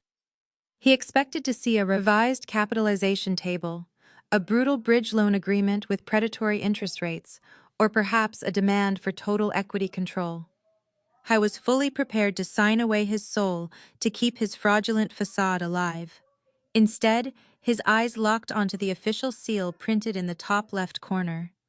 The seal did not belong to my venture capital firm. It belonged to the United States federal government. Below the seal, in bold, unforgiving black letters, was a heading that made his knees physically buckle. This of formal investigation. The frantic, desperate hope that had just illuminated his face was instantly extinguished, replaced by a hollow, paralyzing dread. His hands began to shake so violently that the thick parchment rattled audibly in the quiet courtyard. He read the first paragraph, his lips moving silently, as his brain desperately tried to reject the reality of the words. He read the second paragraph, and the remaining color completely drained from his face, leaving him looking like a corpse dressed in a torn designer tuxedo. "What is it?" Kiara whispered from the ground, her voice trembling as she watched the man who had just discarded her completely unravel. "What does it say, Preston?" Preston could not answer her. He could not even look at her. He dropped the paper onto the cobblestone as if it had burned his fingers. He stumbled backward, his polished dress shoes scraping awkwardly against the stone. "You told me we were conducting standard due diligence." Preston gasped, his voice cracking his chest, heaving as he struggled to pull oxygen into his lungs. "You signed a non-disclosure agreement, Chloe. You told my board of directors this was just a routine audit of our internal metrics before the wire transfer." "I did conduct a routine audit," I replied, my voice smooth and perfectly calibrated, projecting effortlessly over the stunned whispers of the remaining wedding guests. "But there is absolutely nothing routine about a tech founder artificially inflating his daily active users by generating thousands of phantom accounts using overseas bot farms. There is nothing routine about forging revenue projections and presenting them to private investors as verified financial data." The venture capitalists and socialites in the crowd exchanged sharp, horrified glances. In their exclusive world, a bad investment was an accepted financial risk, but deliberate securities fraud was a filthy, unforgivable sin. The guests began stepping further away from him, treating him like a highly contagious disease. Preston frantically shook his head, holding his hands up as if he could physically push my words away. "No, you do not understand the tech sector," he stammered, resorting to the arrogant, condescending tone of a desperate tech bro cornered by his own lies. "We were in a growth phase. We were just projecting future engagement based on beta testing models. Every single startup in Silicon Valley inflates their initial numbers to secure seed funding. It is standard practice. It is just aggressive marketing. You are twisting the narrative to ruin me because of your insane family drama." "Aggressive marketing?" I asked, raising a single eyebrow. "Is that what you are calling the creation of fake vendor invoices to cover up the massive financial holes in your balance sheet?" Because the forensic accounting team I hired during our due diligence phase called it something completely different. They called it wire fraud. They called it a deliberate, calculated scheme to defraud your Series A investors out of millions of dollars to fund your personal luxury lifestyle. Valerie, who was still kneeling on the ground next to her foreclosure notice, let out a choked gasp. She finally realized the absolute magnitude of the disaster. Her golden child had not just tied herself to a broke man. Kiara had tied herself to a federal criminal. Preston's fear briefly mutated back into cornered aggression. "That is corporate espionage," he said, pointing a shaking finger at my face. "You hacked my systems. That is a federal crime, Chloe. I will sue you and your entire firm into oblivion. Any evidence you think you have is completely inadmissible because you obtained it illegally." I laughed. It was a cold, sharp sound that silenced his pathetic threat instantly. "Corporate espionage. Preston, did you even read the 70-page non-disclosure and due diligence agreement your own lawyers drafted and you signed last month? Section 4, paragraph B, explicitly grants my firm unrestricted, unconditional access to all digital assets, internal communications, and encrypted server data for the sole purpose of risk assessment." "I did not hack you. You legally handed me the murder weapon, signed a confession, and wrapped it all in a neat little bow." Preston froze. His eyes darted wildly as he tried to process the catastrophic legal reality I had just outlined. Did you really think I built a multi-million-dollar venture capital firm by taking the word of a desperate man in a tailored suit? I asked, my tone dropping into an icy, lethal register. When you granted my team administrative access to your back-end systems for our financial review, you gave us the keys to your entire kingdom. You thought I was just a naive investor ready to write a massive check. You were so blinded by your own arrogance and your desperate need for cash that you never bothered to check the background of the lead auditor I assigned to your file. Preston's breathing became erratic. My lead auditor spent 5 years as a forensic data analyst for the federal government. Before I hired her, I explained calmly, watching the absolute devastation wash over him. She did not just look at your read-only files, Preston. She tracked every single fake IP address back to the bot farms you paid. She traced the fraudulent wire transfers hidden inside your operating expenses. She downloaded your entire internal communication log, including the frantic emails you sent to your chief technology officer, ordering him to delete the phantom accounts before our review. She documented every single piece of your fraud with meticulous, undeniable precision. Preston looked like he was going to vomit.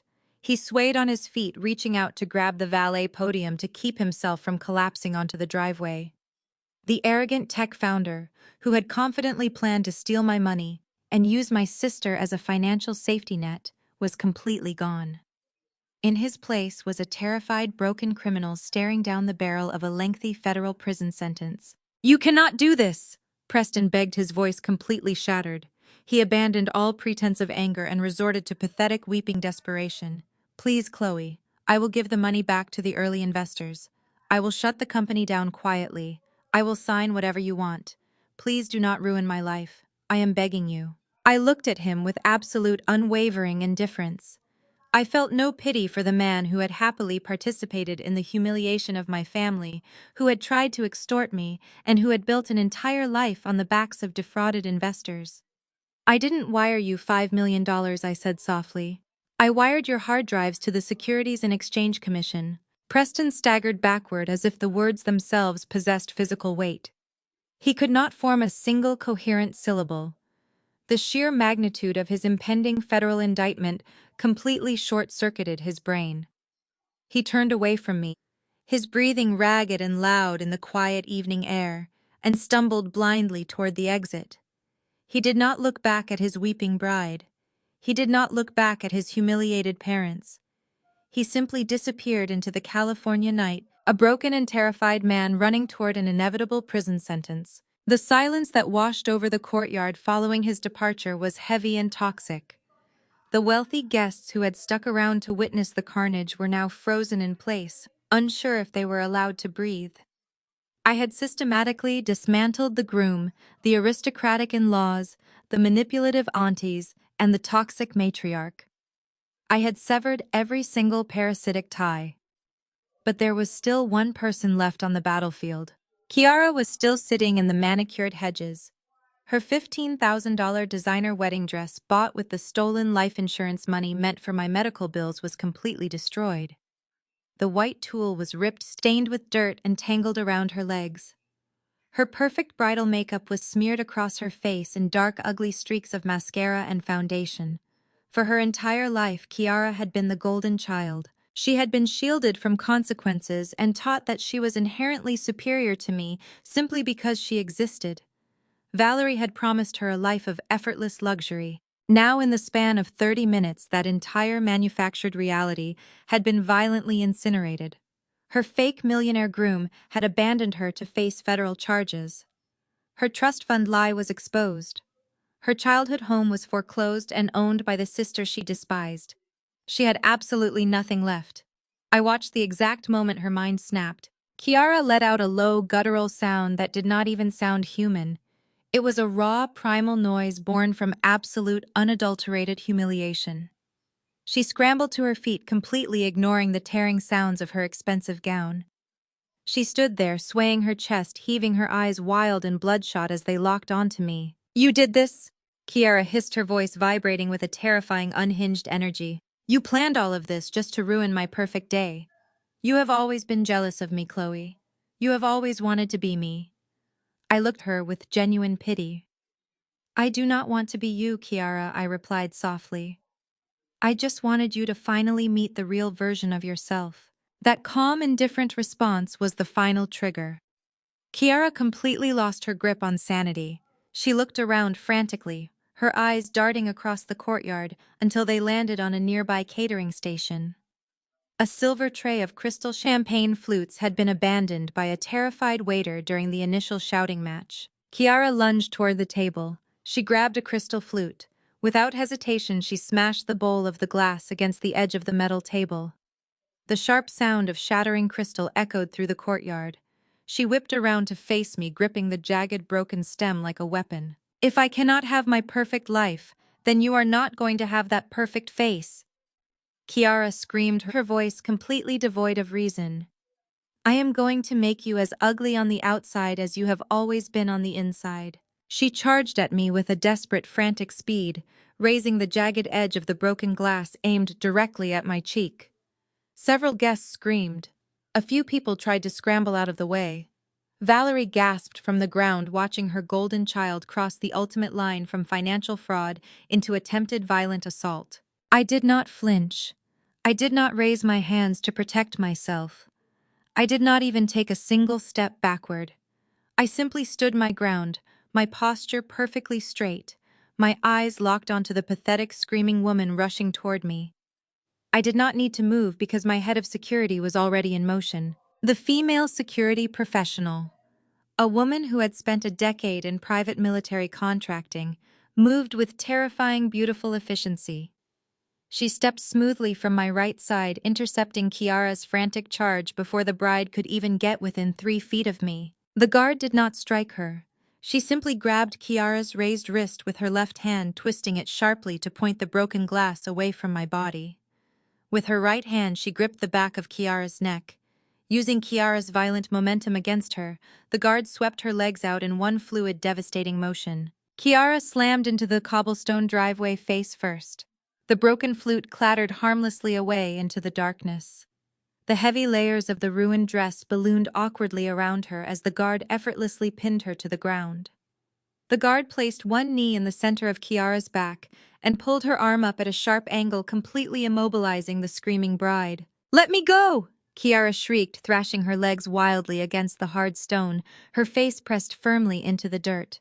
"Let me go right now. I will kill you. I will ruin you." The security guard did not say a word. She simply applied a fraction more pressure to Kiara's pinned arm, forcing the bride to freeze in pain.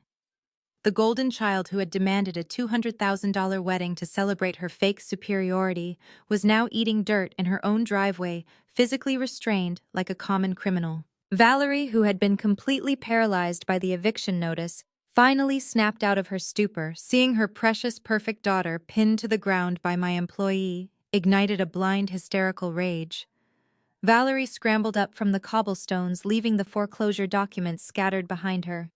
"Get off of her," Valerie roared, pointing a shaking finger at my security guard. "That is assault. You are physically assaulting my daughter." She was just upset. She did not mean it. Valerie spun around to face the venue manager, who was standing frozen near the valet podium, horrified by the physical violence.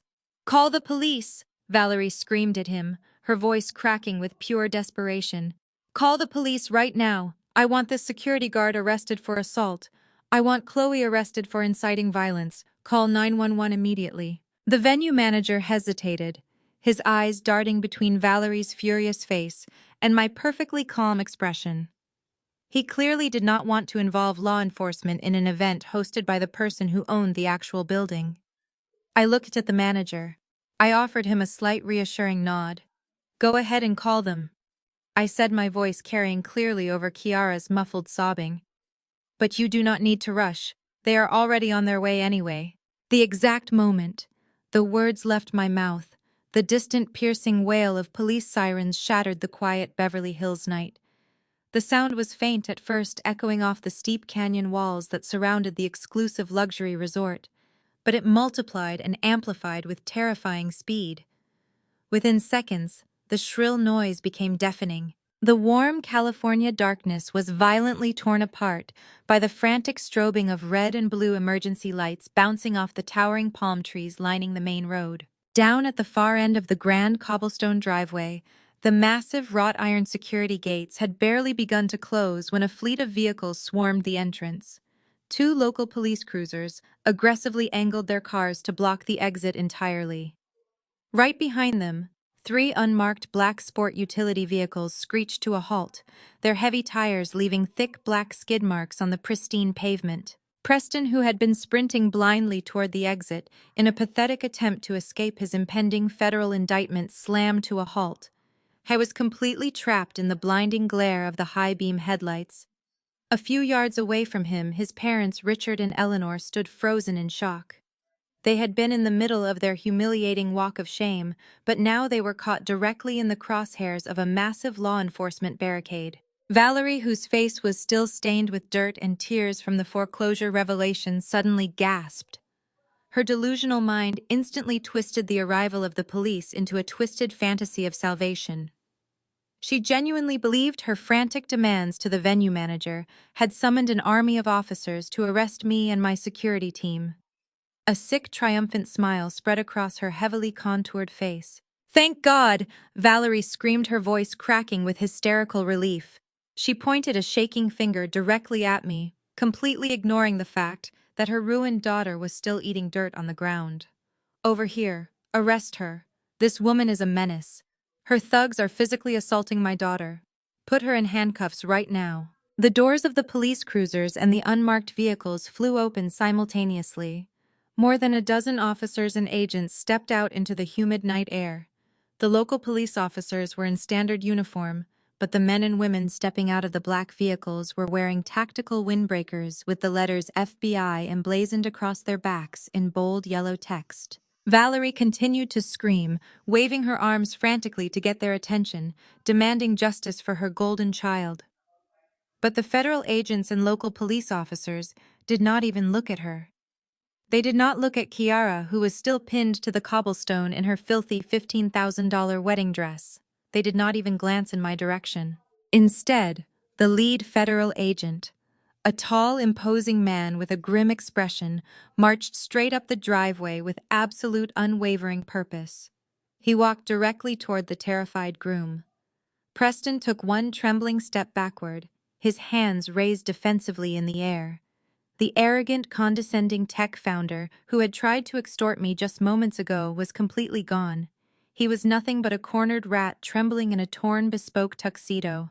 Preston Vance, the lead agent, barked, his voice carrying the heavy, undeniable weight of federal authority. "You are under arrest."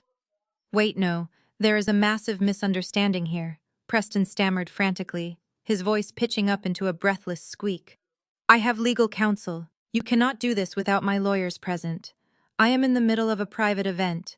I have a clean record. You need to speak to my board of directors." The agent did not entertain a single word of his pathetic corporate jargon. He lunged forward, grabbed Preston by the shoulder of his expensive jacket, and roughly spun him around. Preston let out a sharp cry of shock as his chest was slammed against the cold metal hood of the nearest police cruiser. The harsh metallic click of heavy steel handcuffs ratcheting around his wrists echoed loudly across the silent courtyard, sounding like the final definitive nail in his coffin. Eleanor completely lost her mind. The sight of her precious son, the supposed heir to their generational wealth, being manhandled like a common street criminal, violently shattered the last remaining fragments of her aristocratic restraint. She abandoned her haughty posture and sprinted up the driveway, her stiff silver gown rustling aggressively. "Get your hands off my son!" Eleanor shrieked, batting uselessly at the broad shoulders of a local police officer, who immediately stepped into her path to block her. "Do you have any idea who we are? We are the Vance family. My husband plays golf with the governor. We will have every single one of your badges by tomorrow morning. Release him this instant." Richard rushed up behind his wife, his face burning a dangerous shade of crimson. "This is an illegal detainment," Richard roared, trying to use his booming voice to intimidate the federal agents. "You are making a catastrophic mistake. My son is a respected technology CEO." The lead agent turned his head slowly, fixing Richard and Eleanor with a look of absolute icy contempt. "Your son is a white-collar criminal," the agent stated flatly, his voice slicing through the humid air.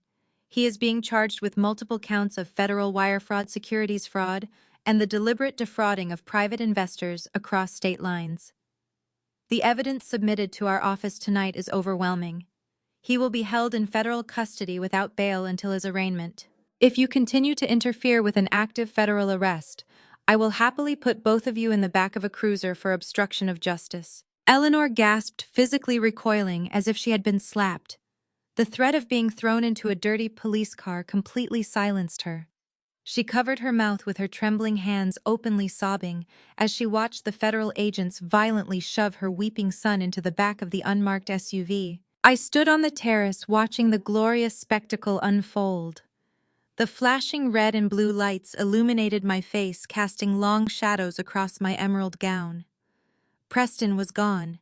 His parents were destroyed. The fake millionaire aesthetic had been completely eradicated. Valerie let out a long, shuddering breath of relief. She mistakenly believed that because the police had focused entirely on Preston, she had somehow survived the carnage. She stood up a little straighter, dusting off her champagne-colored dress, preparing to pivot her narrative and play the victim of a fraudulent groom. But the nightmare was not over. As the unmarked federal vehicles began to back out of the driveway with Preston securely in custody, the lead local police officer did not follow them. Instead, he turned his broad shoulders, pulled a small black notepad from his utility belt, and walked directly up the driveway toward the valet podium. He stopped right in front of my mother. Valerie froze, her fake smile instantly dying on her lips, as the officer looked her up and down with clinical detachment. "Ma'am, we also need you to come down to the station regarding a report of identity theft." The words hung in the air, heavy and lethal. Valerie stared at the local police officer, her eyes blinking rapidly, as her brain desperately tried to process this new, completely unexpected threat. For a fleeting second, the sheer terror of being caught paralyzed her. But narcissists do not surrender to reality easily. They pivot, they deny, they deflect. Valerie immediately straightened her posture, lifting her chin to project an air of deeply offended innocence. "Identity theft," Valerie scoffed, letting out a high-pitched, dismissive laugh that sounded entirely hollow. "Officer, there has obviously been a massive misunderstanding. I am a respected member of this community. I am the mother of the bride. You are clearly confusing me with someone else, or perhaps my vindictive, jealous daughter over there filed a false police report just to ruin our family celebration. She has been trying to destroy this wedding all evening." The officer did not blink. He did not smile. He simply looked down at his small black notepad, flipping a page with deliberate slowness. "Are you Valerie Davis?" he asked, his voice a flat, unyielding monotone. "Yes, of course I am Valerie Davis," she snapped, placing a hand on her hip, attempting to use the same authoritative tone she used to terrorize me for 18 years. "And I demand to know who filed this ridiculous charge. Identity theft is a felony. I would never participate in such filthy behavior. You need to leave this property immediately before I call your precinct captain and report you for harassment." I stepped down from the terrace, my emerald silk gown gliding smoothly over the stone steps. The flashing red and blue emergency lights from the cruisers blocking the driveway washed over my face, illuminating my calm, unwavering expression. "You do not need to call his precinct captain, Valerie," I said, my voice carrying effortlessly through the dead-silent courtyard. I filed the report. And I handed the Financial Crimes Division the entire digital evidence file 48 hours ago. Valerie turned her furious glare toward me. "You are insane!" She spat, her face twisting into an ugly mask of hatred.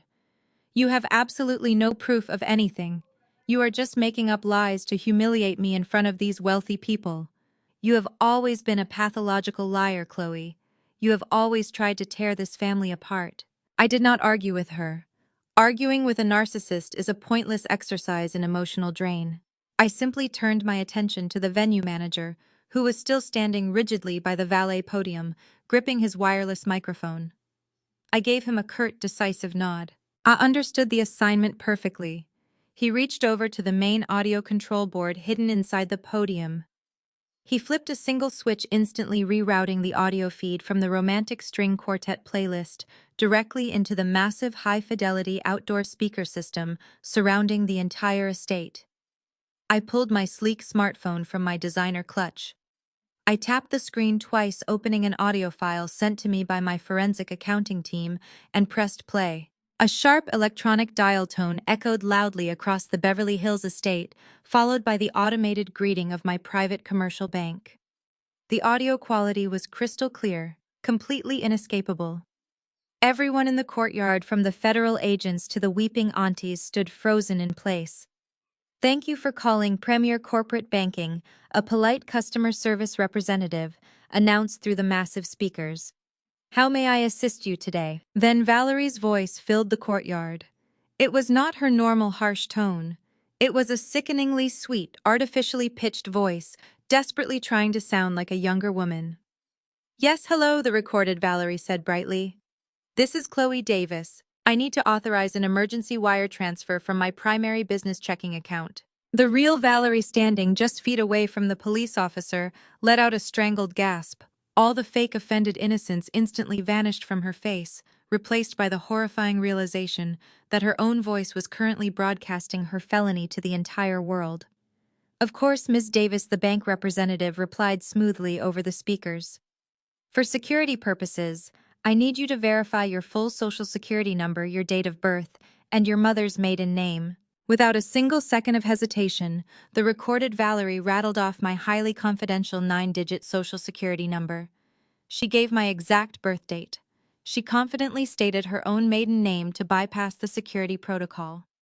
Hearing her weaponize my most private information to steal from me sent a collective shiver of disgust through the remaining wealthy guests. "Thank you," the representative confirmed. "Now, what is the exact amount of the wire transfer, and what is the name of the receiving institution?" "I need to wire exactly $42,000, the recorded Valerie instructed, her voice laced with greedy urgency. "The receiving account belongs to Magnolia Floral Designs of Beverly Hills. It is a rush order for a wedding event." The crowd gasped. The puzzle pieces violently snapped together.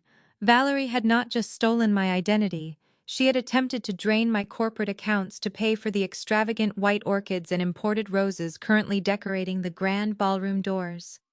She was perfectly willing to destroy my entire financial ecosystem just to maintain Kiara's fake high society aesthetic. "Please turn that off!" Valerie screamed in the present, lunging toward the valet podium. She tried to grab the audio cables, but my security guard stepped firmly in her path, easily blocking her frantic advance. "Turn it off right now. That is not me. That is artificial intelligence. She faked that audio to frame me." The recording continued to play, completely ignoring her pathetic lies. "I am sorry, Ms. Davis," the bank representative said. "Any wire transfer exceeding $10,000 from this specific corporate account requires biometric verification or a secondary security PIN authorized by your wealth manager. Can you please provide the 6-digit alphanumeric PIN?" There was a long, tense pause on the recording. I do not have that PIN in front of me right now," the recorded Valerie stammered, her fake sweet tone cracking into genuine panic. "Can you just bypass it? I am the account holder. This is an emergency. I cannot bypass the security protocol," the representative stated firmly. "This account has been flagged for a potential unauthorized access attempt. I am locking the account and dispatching an alert to the primary device on file." The recording ended with the sharp click of Valerie frantically hanging up the phone. The audio cut out, plunging the courtyard back into a heavy, suffocating silence, broken only by the rhythmic flashing of the police lights. I put my phone back into my clutch. I looked at the local police officer. "The Financial Crimes Unit verified the phone number used to make that call," I explained calmly. "It was traced directly to her personal cell phone. They also pulled the cellular tower data, which places her phone exactly inside her foreclosed house at the exact time the call was made." The officer nodded, snapping his black notepad shut. He reached around to his heavy leather utility belt and unclasped his handcuffs. "Valerie Davis, you are under arrest for felony identity theft and attempted wire fraud," he announced, stepping toward her. Valerie backed away, her hands shaking violently. "No, no, you cannot do this to me!" She hyperventilated, her eyes darting wildly around the courtyard looking for a savior. She looked at Aunt Denise and Aunt Patrice, the women she had funded with my stolen money for years. Both aunties immediately looked down at their cheap shoes, actively refusing to make eye contact, completely abandoning her to save themselves. Valerie spun around her champagne-colored dress, clinging to her trembling frame. She looked down at the ground, locking eyes with her golden child. Kiara was still sitting in the dirt. Her $15,000 dress completely destroyed her makeup, ruined her fake life, entirely incinerated. "Kiara, baby, help me!" Valerie begged, her voice breaking into a pathetic, desperate sob. "Tell them I did this for you. Tell them about the wedding. Call those rich friends of yours. Hire me a lawyer. Please, Kiara, do not let them take your mother away in handcuffs. You are the only one I have left." Kiara sat perfectly still in the dirt.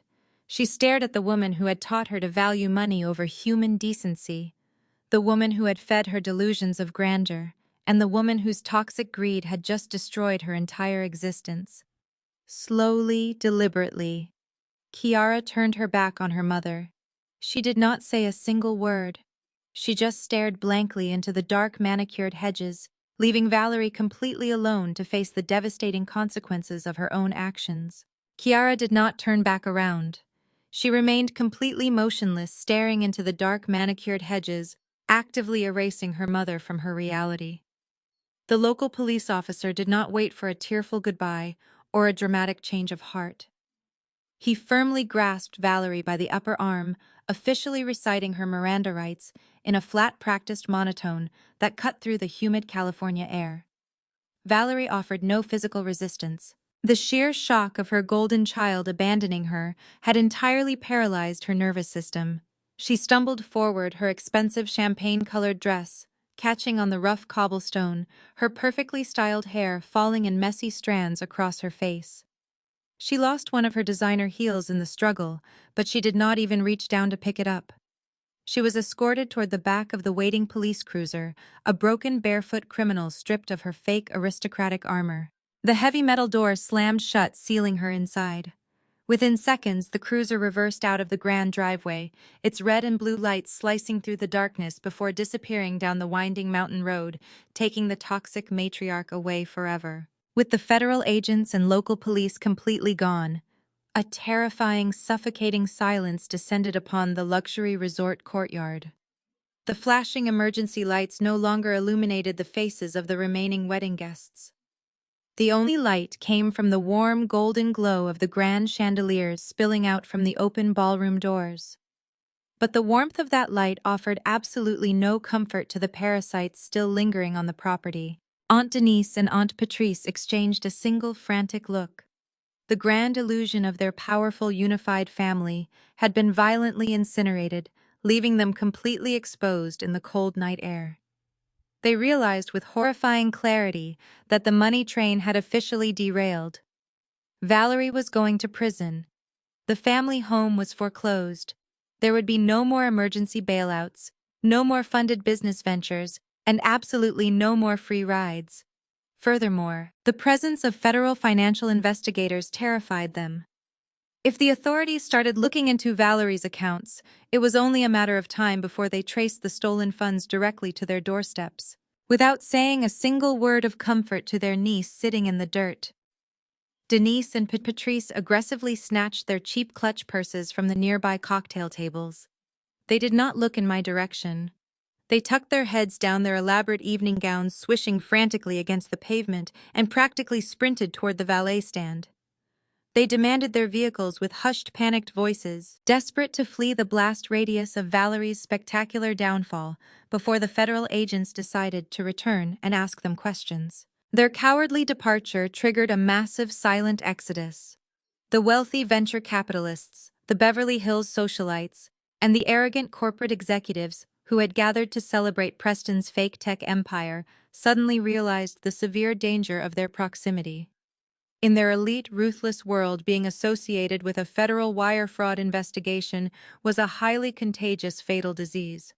Nobody wanted to be photographed near this disaster. Nobody wanted their names mentioned in the inevitable Securities and Exchange Commission subpoenas. The guests began moving in unison, a synchronized retreat of the wealthy and terrified. They abandoned their half-empty crystal champagne flutes on the catering tables. They pulled their expensive cashmere shawls tight around their shoulders, refusing to look at the ruined bride on the ground.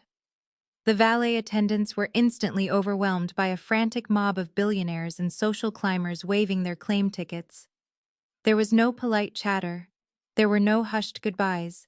The only sounds echoing across the estate were the rapid clicking of designer heels on stone, the aggressive slamming of luxury car doors, and the roar of high-performance engines accelerating down the mountain.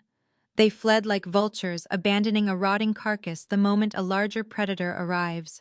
I stood on the terrace watching the driveway rapidly empty out. Within 10 minutes, the chaotic, crowded courtyard was completely deserted.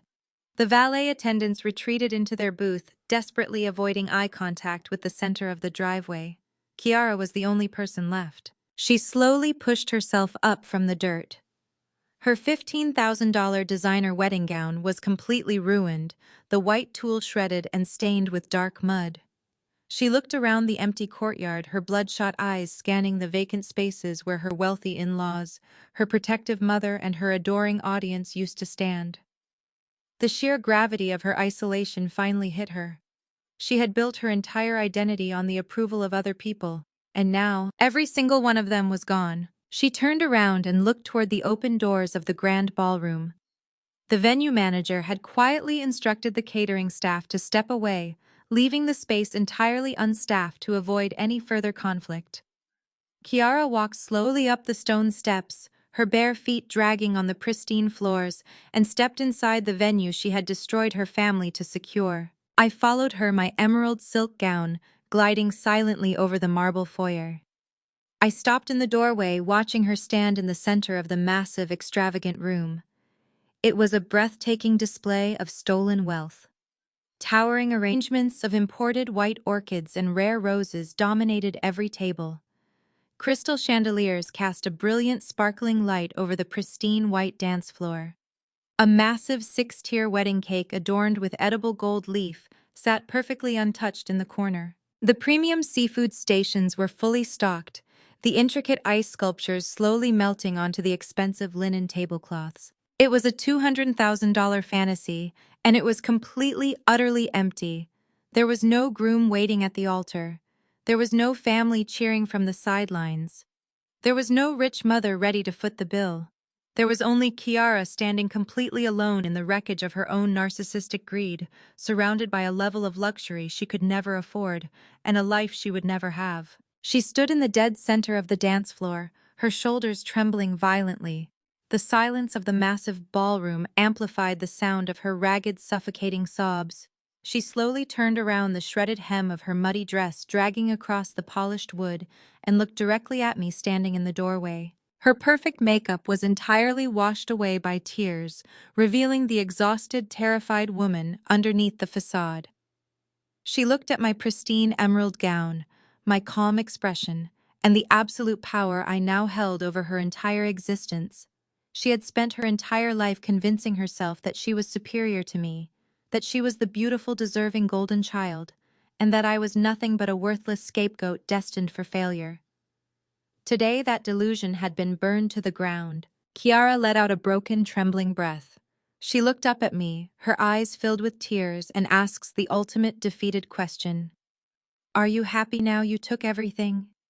I looked down at her, listening to the hollow echo of her accusation bounce off the crystal chandeliers overhead. Are you happy now? The question hung in the air, pathetic and utterly disconnected from reality. The audacity of her victimhood was breathtaking. She sat in the center of a $200,000 fantasy funded through fraud and theft. Yet she still genuinely believed she was the injured party. I did not scream. I did not laugh. I felt no urge to gloat over a woman who had orchestrated her own public demise. The anger that burned inside my chest for 12 years had evaporated, replaced by a clinical indifference that was far more dangerous. I slowly walked down the marble steps, the heavy silk of my gown brushing against the polished floor. I stepped onto the white dance floor, walking past a massive wedding cake that would never be cut. I walked past towering arrangements of orchids that would die before sunrise. I stopped just a few feet away from where she sat, defeated in her shredded dress. I took everything, I repeated softly. My voice dropped to a calm whisper that somehow commanded the massive ballroom better than any shout ever could. Let us look at reality. I took a step closer. Did I take Preston from you? No. I handed him a piece of paper exposing his crimes and he chose to run. He discarded you the exact second you stopped being a financial asset. Did I take your trust fund? No, it never existed. Did I take the family home? Valerie surrendered that property the moment she forged documents to fund your aesthetic. Kiara flinched, pulling her knees to her chest. She wanted me to yell. She needed a screaming match to play the victim one last time, to pretend I was just a bitter sister ruining her day. But I refused to give her that satisfaction. The calmness in my demeanor terrified her more than violence ever could. She was unarmed against the truth. I knelt down, ensuring my eyes were dead level with hers. You and Valerie built an entire kingdom out of stolen credit cards, forged signatures, and pathological lies. And when the hurricane finally hit you, sat in the wreckage and blamed the wind for knocking it down. Kiara shook her head, tears cutting clean lines through the mud smeared across her face. You ruined my life. She choked out, her voice barely a whisper. You planned this. You waited until today to destroy me. No, I replied smoothly, not breaking eye contact. I just stopped paying for it, and I stopped letting you use me as the foundation for your delusions. You want to talk about taking things? Let us talk about what taking actually looks like. I leaned in slightly, letting the chilling weight of history settle between us. You and Mom took my dignity at my college graduation. You stood there in designer clothes bought with my stolen textbook money and laughed as Valerie called me ugly in front of the entire family. You laughed at my hair. You laughed at my skin. You laughed while I packed my bags. You smiled while Valerie kicked me out into the street with exactly $570. You buried me like I never existed because tearing me down made you feel tall. Kiara squeezed her eyes shut, unable to maintain eye contact. She let out a ragged sob, but I did not stop. For 12 years, you paraded around believing your manufactured privilege and willingness to manipulate people made you a winner. You thought you were untouchable. You thought because I was the scapegoat, I would remain beneath you, absorbing your abuse, so you could shine. But the truth is, Kiara, you were never shining. You were just reflecting the glare of a burning house. And now the fire is out. She buried her face in her hands, her shoulders heaving as the finality of her situation crushed the breath out of her lungs. There was no Preston coming back to save her. There was no Valerie waiting in a getaway car. There were no aunties rushing in to tell her she was right. There was only the floor of a building I owned. I didn't take anything today, Kiara. I said, my words echoing with terrifying finality off the grand walls. I just showed everyone who you really are. I held up a mirror and you hate the reflection. I stood back up, towering over her broken frame. The air in the ballroom felt cold, stripped of the manufactured warmth that filled it an hour ago. The silence was absolute. Kiara was alone, abandoned by the fraudulent groom she tried to trap, the arrested mother she relied on, and the cowardly extended family she sought to impress. She had nothing left to say. There were no more lies to spin. There were no more credit cards to swipe. There were no more scapegoats to blame. I turned my back on her. I walked away from the center of the dance floor, my heels clicking sharply against the polished wood. I walked toward the grand entrance where my venue manager was waiting silently in the shadows near the main electrical panel. He stood at rigid attention, his hand resting near the heavy brass switches that controlled the lighting rig for the entire estate ballroom. I did not look back at the woman sobbing on the floor. I had severed the toxic chain that bound me to that family since birth. I had reclaimed my narrative, my stolen wealth, and my peace of mind. I locked eyes with the venue manager. I raised my hand and gave him a single signal. The manager simply nodded. He pulled the heavy brass lever downward with a sharp mechanical clack. The crystal chandeliers, the glowing perimeter uplighting, and the floral centerpieces were abruptly shut off, plunging Kiara into total absolute darkness. The heavy oak doors clicked shut behind me, sealing the pitch-black ballroom and the weeping bride inside.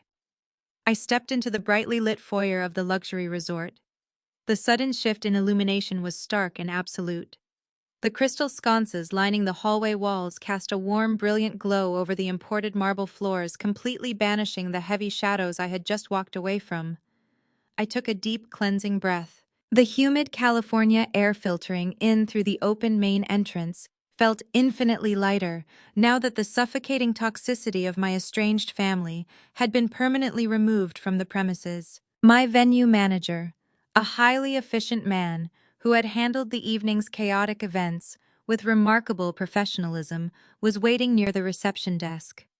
He held a sleek digital tablet quickly updating the logistical schedule for upcoming events. When he saw me approaching, he immediately stood at attention, lowering the device. The respect in his eyes was not manufactured or bought with stolen credit cards. It was earned through years of fair leadership and mutual professional trust. Ms. Davis, the manager, said, his voice calm and steady. The valet team has confirmed that all unauthorized guests have successfully vacated the property. Local authorities have also cleared the main driveway. The estate is completely secure.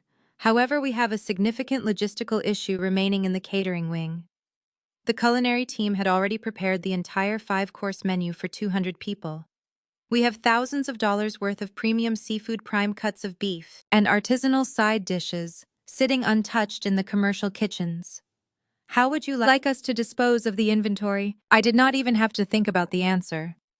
I walked over to the reception desk, resting my hand lightly on the polished mahogany surface. Do not dispose of a single item. I instructed him clearly.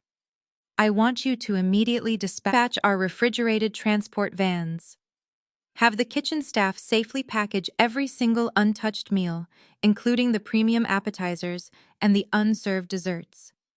Once everything is secured, I want the entire inventory delivered directly to the Safe Haven Women's Shelter in downtown Los Angeles. The manager smiled warmly, rapidly typing the instructions into his tablet. That is a brilliant idea, Ms. Davis. The shelter director will be absolutely thrilled. A donation of this magnitude will feed their residents for a week. Make sure the delivery team is highly discreet, I added, ensuring the logistical details were perfectly executed. I do not want any press releases or social media posts about this donation. We are not doing this for public relations. We are doing this because absolutely nothing of value should ever be wasted on people who do not appreciate it. As the manager hurried off to coordinate the massive culinary logistics, I walked slowly across the grand foyer. I caught a glimpse of my reflection in a floor-to-ceiling gilded mirror near the coat check. I stopped and looked at myself. I saw a 34-year-old venture capitalist standing tall in a flawless emerald silk gown. I saw a woman who had been thrown away like garbage, told she was ugly and worthless, yet somehow managed to build an indestructible empire from the ground up. The contrast between my current reality and the catastrophic failure of my family was razor sharp. Valerie had spent her adult life chasing the illusion of wealth. She had forged signatures, stolen money from her own sick child, and relentlessly manipulated everyone around her, just to appear successful to a bunch of superficial strangers. Kiara had enthusiastically adopted that exact same parasitic mindset, believing that a designer dress and a wealthy husband would magically validate her cruel existence. They had both dedicated all their energy to building a towering house of cards, constantly terrified of the slightest breeze. I had taken a completely different path. I had taken the $570 Valerie threw at me and turned it into a foundation of solid concrete. I worked grueling double shifts. I invested in myself. I learned the brutal intricacies of commercial real estate and venture capital. I built genuine wealth that did not require a platinum card to prove its existence. While they were busy faking it, I was busy making it undeniable. My power was quiet, legal, and absolute. Their power was loud, fraudulent, and fragile. Today, the concrete had effortlessly crushed the house of cards. I walked out through the main glass doors and stepped onto the grand terrace overlooking the empty cobblestone driveway. The cool night breeze rustled the fronds of the towering palm trees. The chaos of the arrests, screaming arguments, and frantic exodus of the Beverly Hills elite felt like a distant, bizarre fever dream. The estate was finally peaceful. Suddenly, the sharp, rhythmic vibration of my smartphone broke the tranquil silence. I reached into my designer clutch and pulled out the device. The bright screen illuminated the darkness of the terrace. I glanced at the caller identification. It was not a desperate plea from Valerie calling from a holding cell. It was not an angry threat from one of the aunties demanding money. It was a highly anticipated call from Marcus, the lead contractor of my commercial development team. I swiped the screen to answer, pressing the phone to my ear as I looked out over the sprawling city lights of Los Angeles glowing below. "Good evening, Marcus," I answered smoothly. "Good evening, Ms. Davis." His deep voice crackled through the speaker. "I apologize for calling so late, but we just received the expedited clearance from the county clerk's office. The foreclosure paperwork on the Pasadena property is officially finalized." I smiled, feeling a profound closure wash over me. "The deed is transferred to your holding company." Marcus continued, his tone shifting into business mode. "We have demolition crews on standby. We just need your authorization. When do you want us to start tearing down Valerie's house, Marcus?" I said, my voice steady as the cool evening air brushed against my skin. "I want every single brick, every beam, and every memory completely erased. Bulldoze the entire structure. I want the ground cleared down to the bare earth by sunrise." On the other end of the line, Marcus paused for a fraction of a second, absorbing the finality in my tone before business efficiency took over. "Understood, Miss Davis. We already have the heavy machinery and the demolition permits secured through our local holding company. But once the house is leveled, that is prime real estate in a historic Pasadena neighborhood. Are we partitioning the lot for commercial development? Or are we flipping the land for a quick multi-million-dollar return on investment?" I did not hesitate. I walked down the marble steps of the resort terrace, moving toward my awaiting chauffeur-driven Maybach, keeping my eyes fixed on the brilliant city lights shimmering across the horizon. "We are not flipping it, Marcus," I instructed, a quiet, powerful smile spreading across my face. "I want you to draw up blueprints immediately for a brand new state-of-the-art facility. I want a fully funded tech and financial literacy center built on that exact plot of land." Marcus let out a low whistle of appreciation through the speaker. "A community center in Pasadena. That is a massive investment, Ms. Davis. Who is the target demographic for the program?" "It is going to be a safe haven and an educational incubator exclusively for young, underprivileged Black girls," I explained, my voice carrying the weight of a deeply personal promise. "We are going to teach them coding, venture capital, real estate acquisition, and wealth management from the time they enter middle school. We are going to provide them with the mentorship, the resources, and the financial literacy that no one in our schools or our traditional environments ever bothered to give us. If they want to build an empire, they are going to have the exact blueprint right from day one." "That is incredible," Marcus said, genuine respect evident in his voice. "That land is going to be transformed into something truly life-changing. I will have the architectural team start drafting the master plans tonight. Make sure the foundation is poured by the end of next week," I added, slipping gracefully into the back seat of the Maybach as the chauffeur clicked the door shut behind me. "I want the grand opening scheduled for next year, and I want every single detail to be absolute perfection." "Will do, Ms. Davis. I will send over the initial site layout for your final approval by tomorrow morning. Have a wonderful evening." I ended the call and tossed my phone onto the plush leather seat beside me. The vehicle glided smoothly away from the luxury resort, leaving the wreckage of my family's toxic legacy far behind in the rearview mirror. I looked out the tinted window, at the sprawling, beautiful expanse of Los Angeles, feeling a profound sense of absolute freedom and enduring peace. I had taken the very ground where my mother and sister had tried to bury my worths, and I had turned it into a birthplace for future queens. I smiled into the quiet darkness of the car, stating softly to myself, "No one else is going to leave that property feeling ugly or worthless ever again." The soft hum of the Maybach engine vibrated gently beneath me. I rested my head against the plush leather headrest, the intoxicating scent of new leather and expensive cedar wood filling the cabin. The heavy tinted windows offered a perfect shielded vantage point of the sprawling Beverly Hills estate I now owned body and soul. My chauffeur, a highly trained professional named David, who had been with my security firm for 5 years, glanced at me through the rearview mirror. He placed his hands 10 and 2 on the steering wheel, waiting for my final command to depart. "Hold on just one moment, David," I said softly. "Of course, Ms. Davis," he replied, shifting the vehicle into park with a nearly silent click. I reached out and pressed the silver button on the door panel. The thick, bulletproof glass rolled down with a smooth, mechanical whir, letting the warm, humid California night air wash over my face one last time. I looked past the manicured hedges and this perfectly paved cobblestone driveway, fixing my gaze entirely on the massive oak doors of the grand ballroom.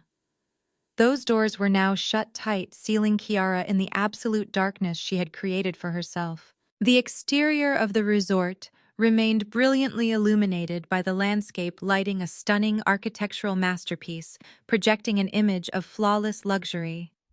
But I knew exactly what lay behind that beautiful facade. Just empty space, shattered crystal, ruined tool, and the pathetic weeping of a woman who had finally run out of lies. For a long time, looking at my family felt like staring directly into the sun.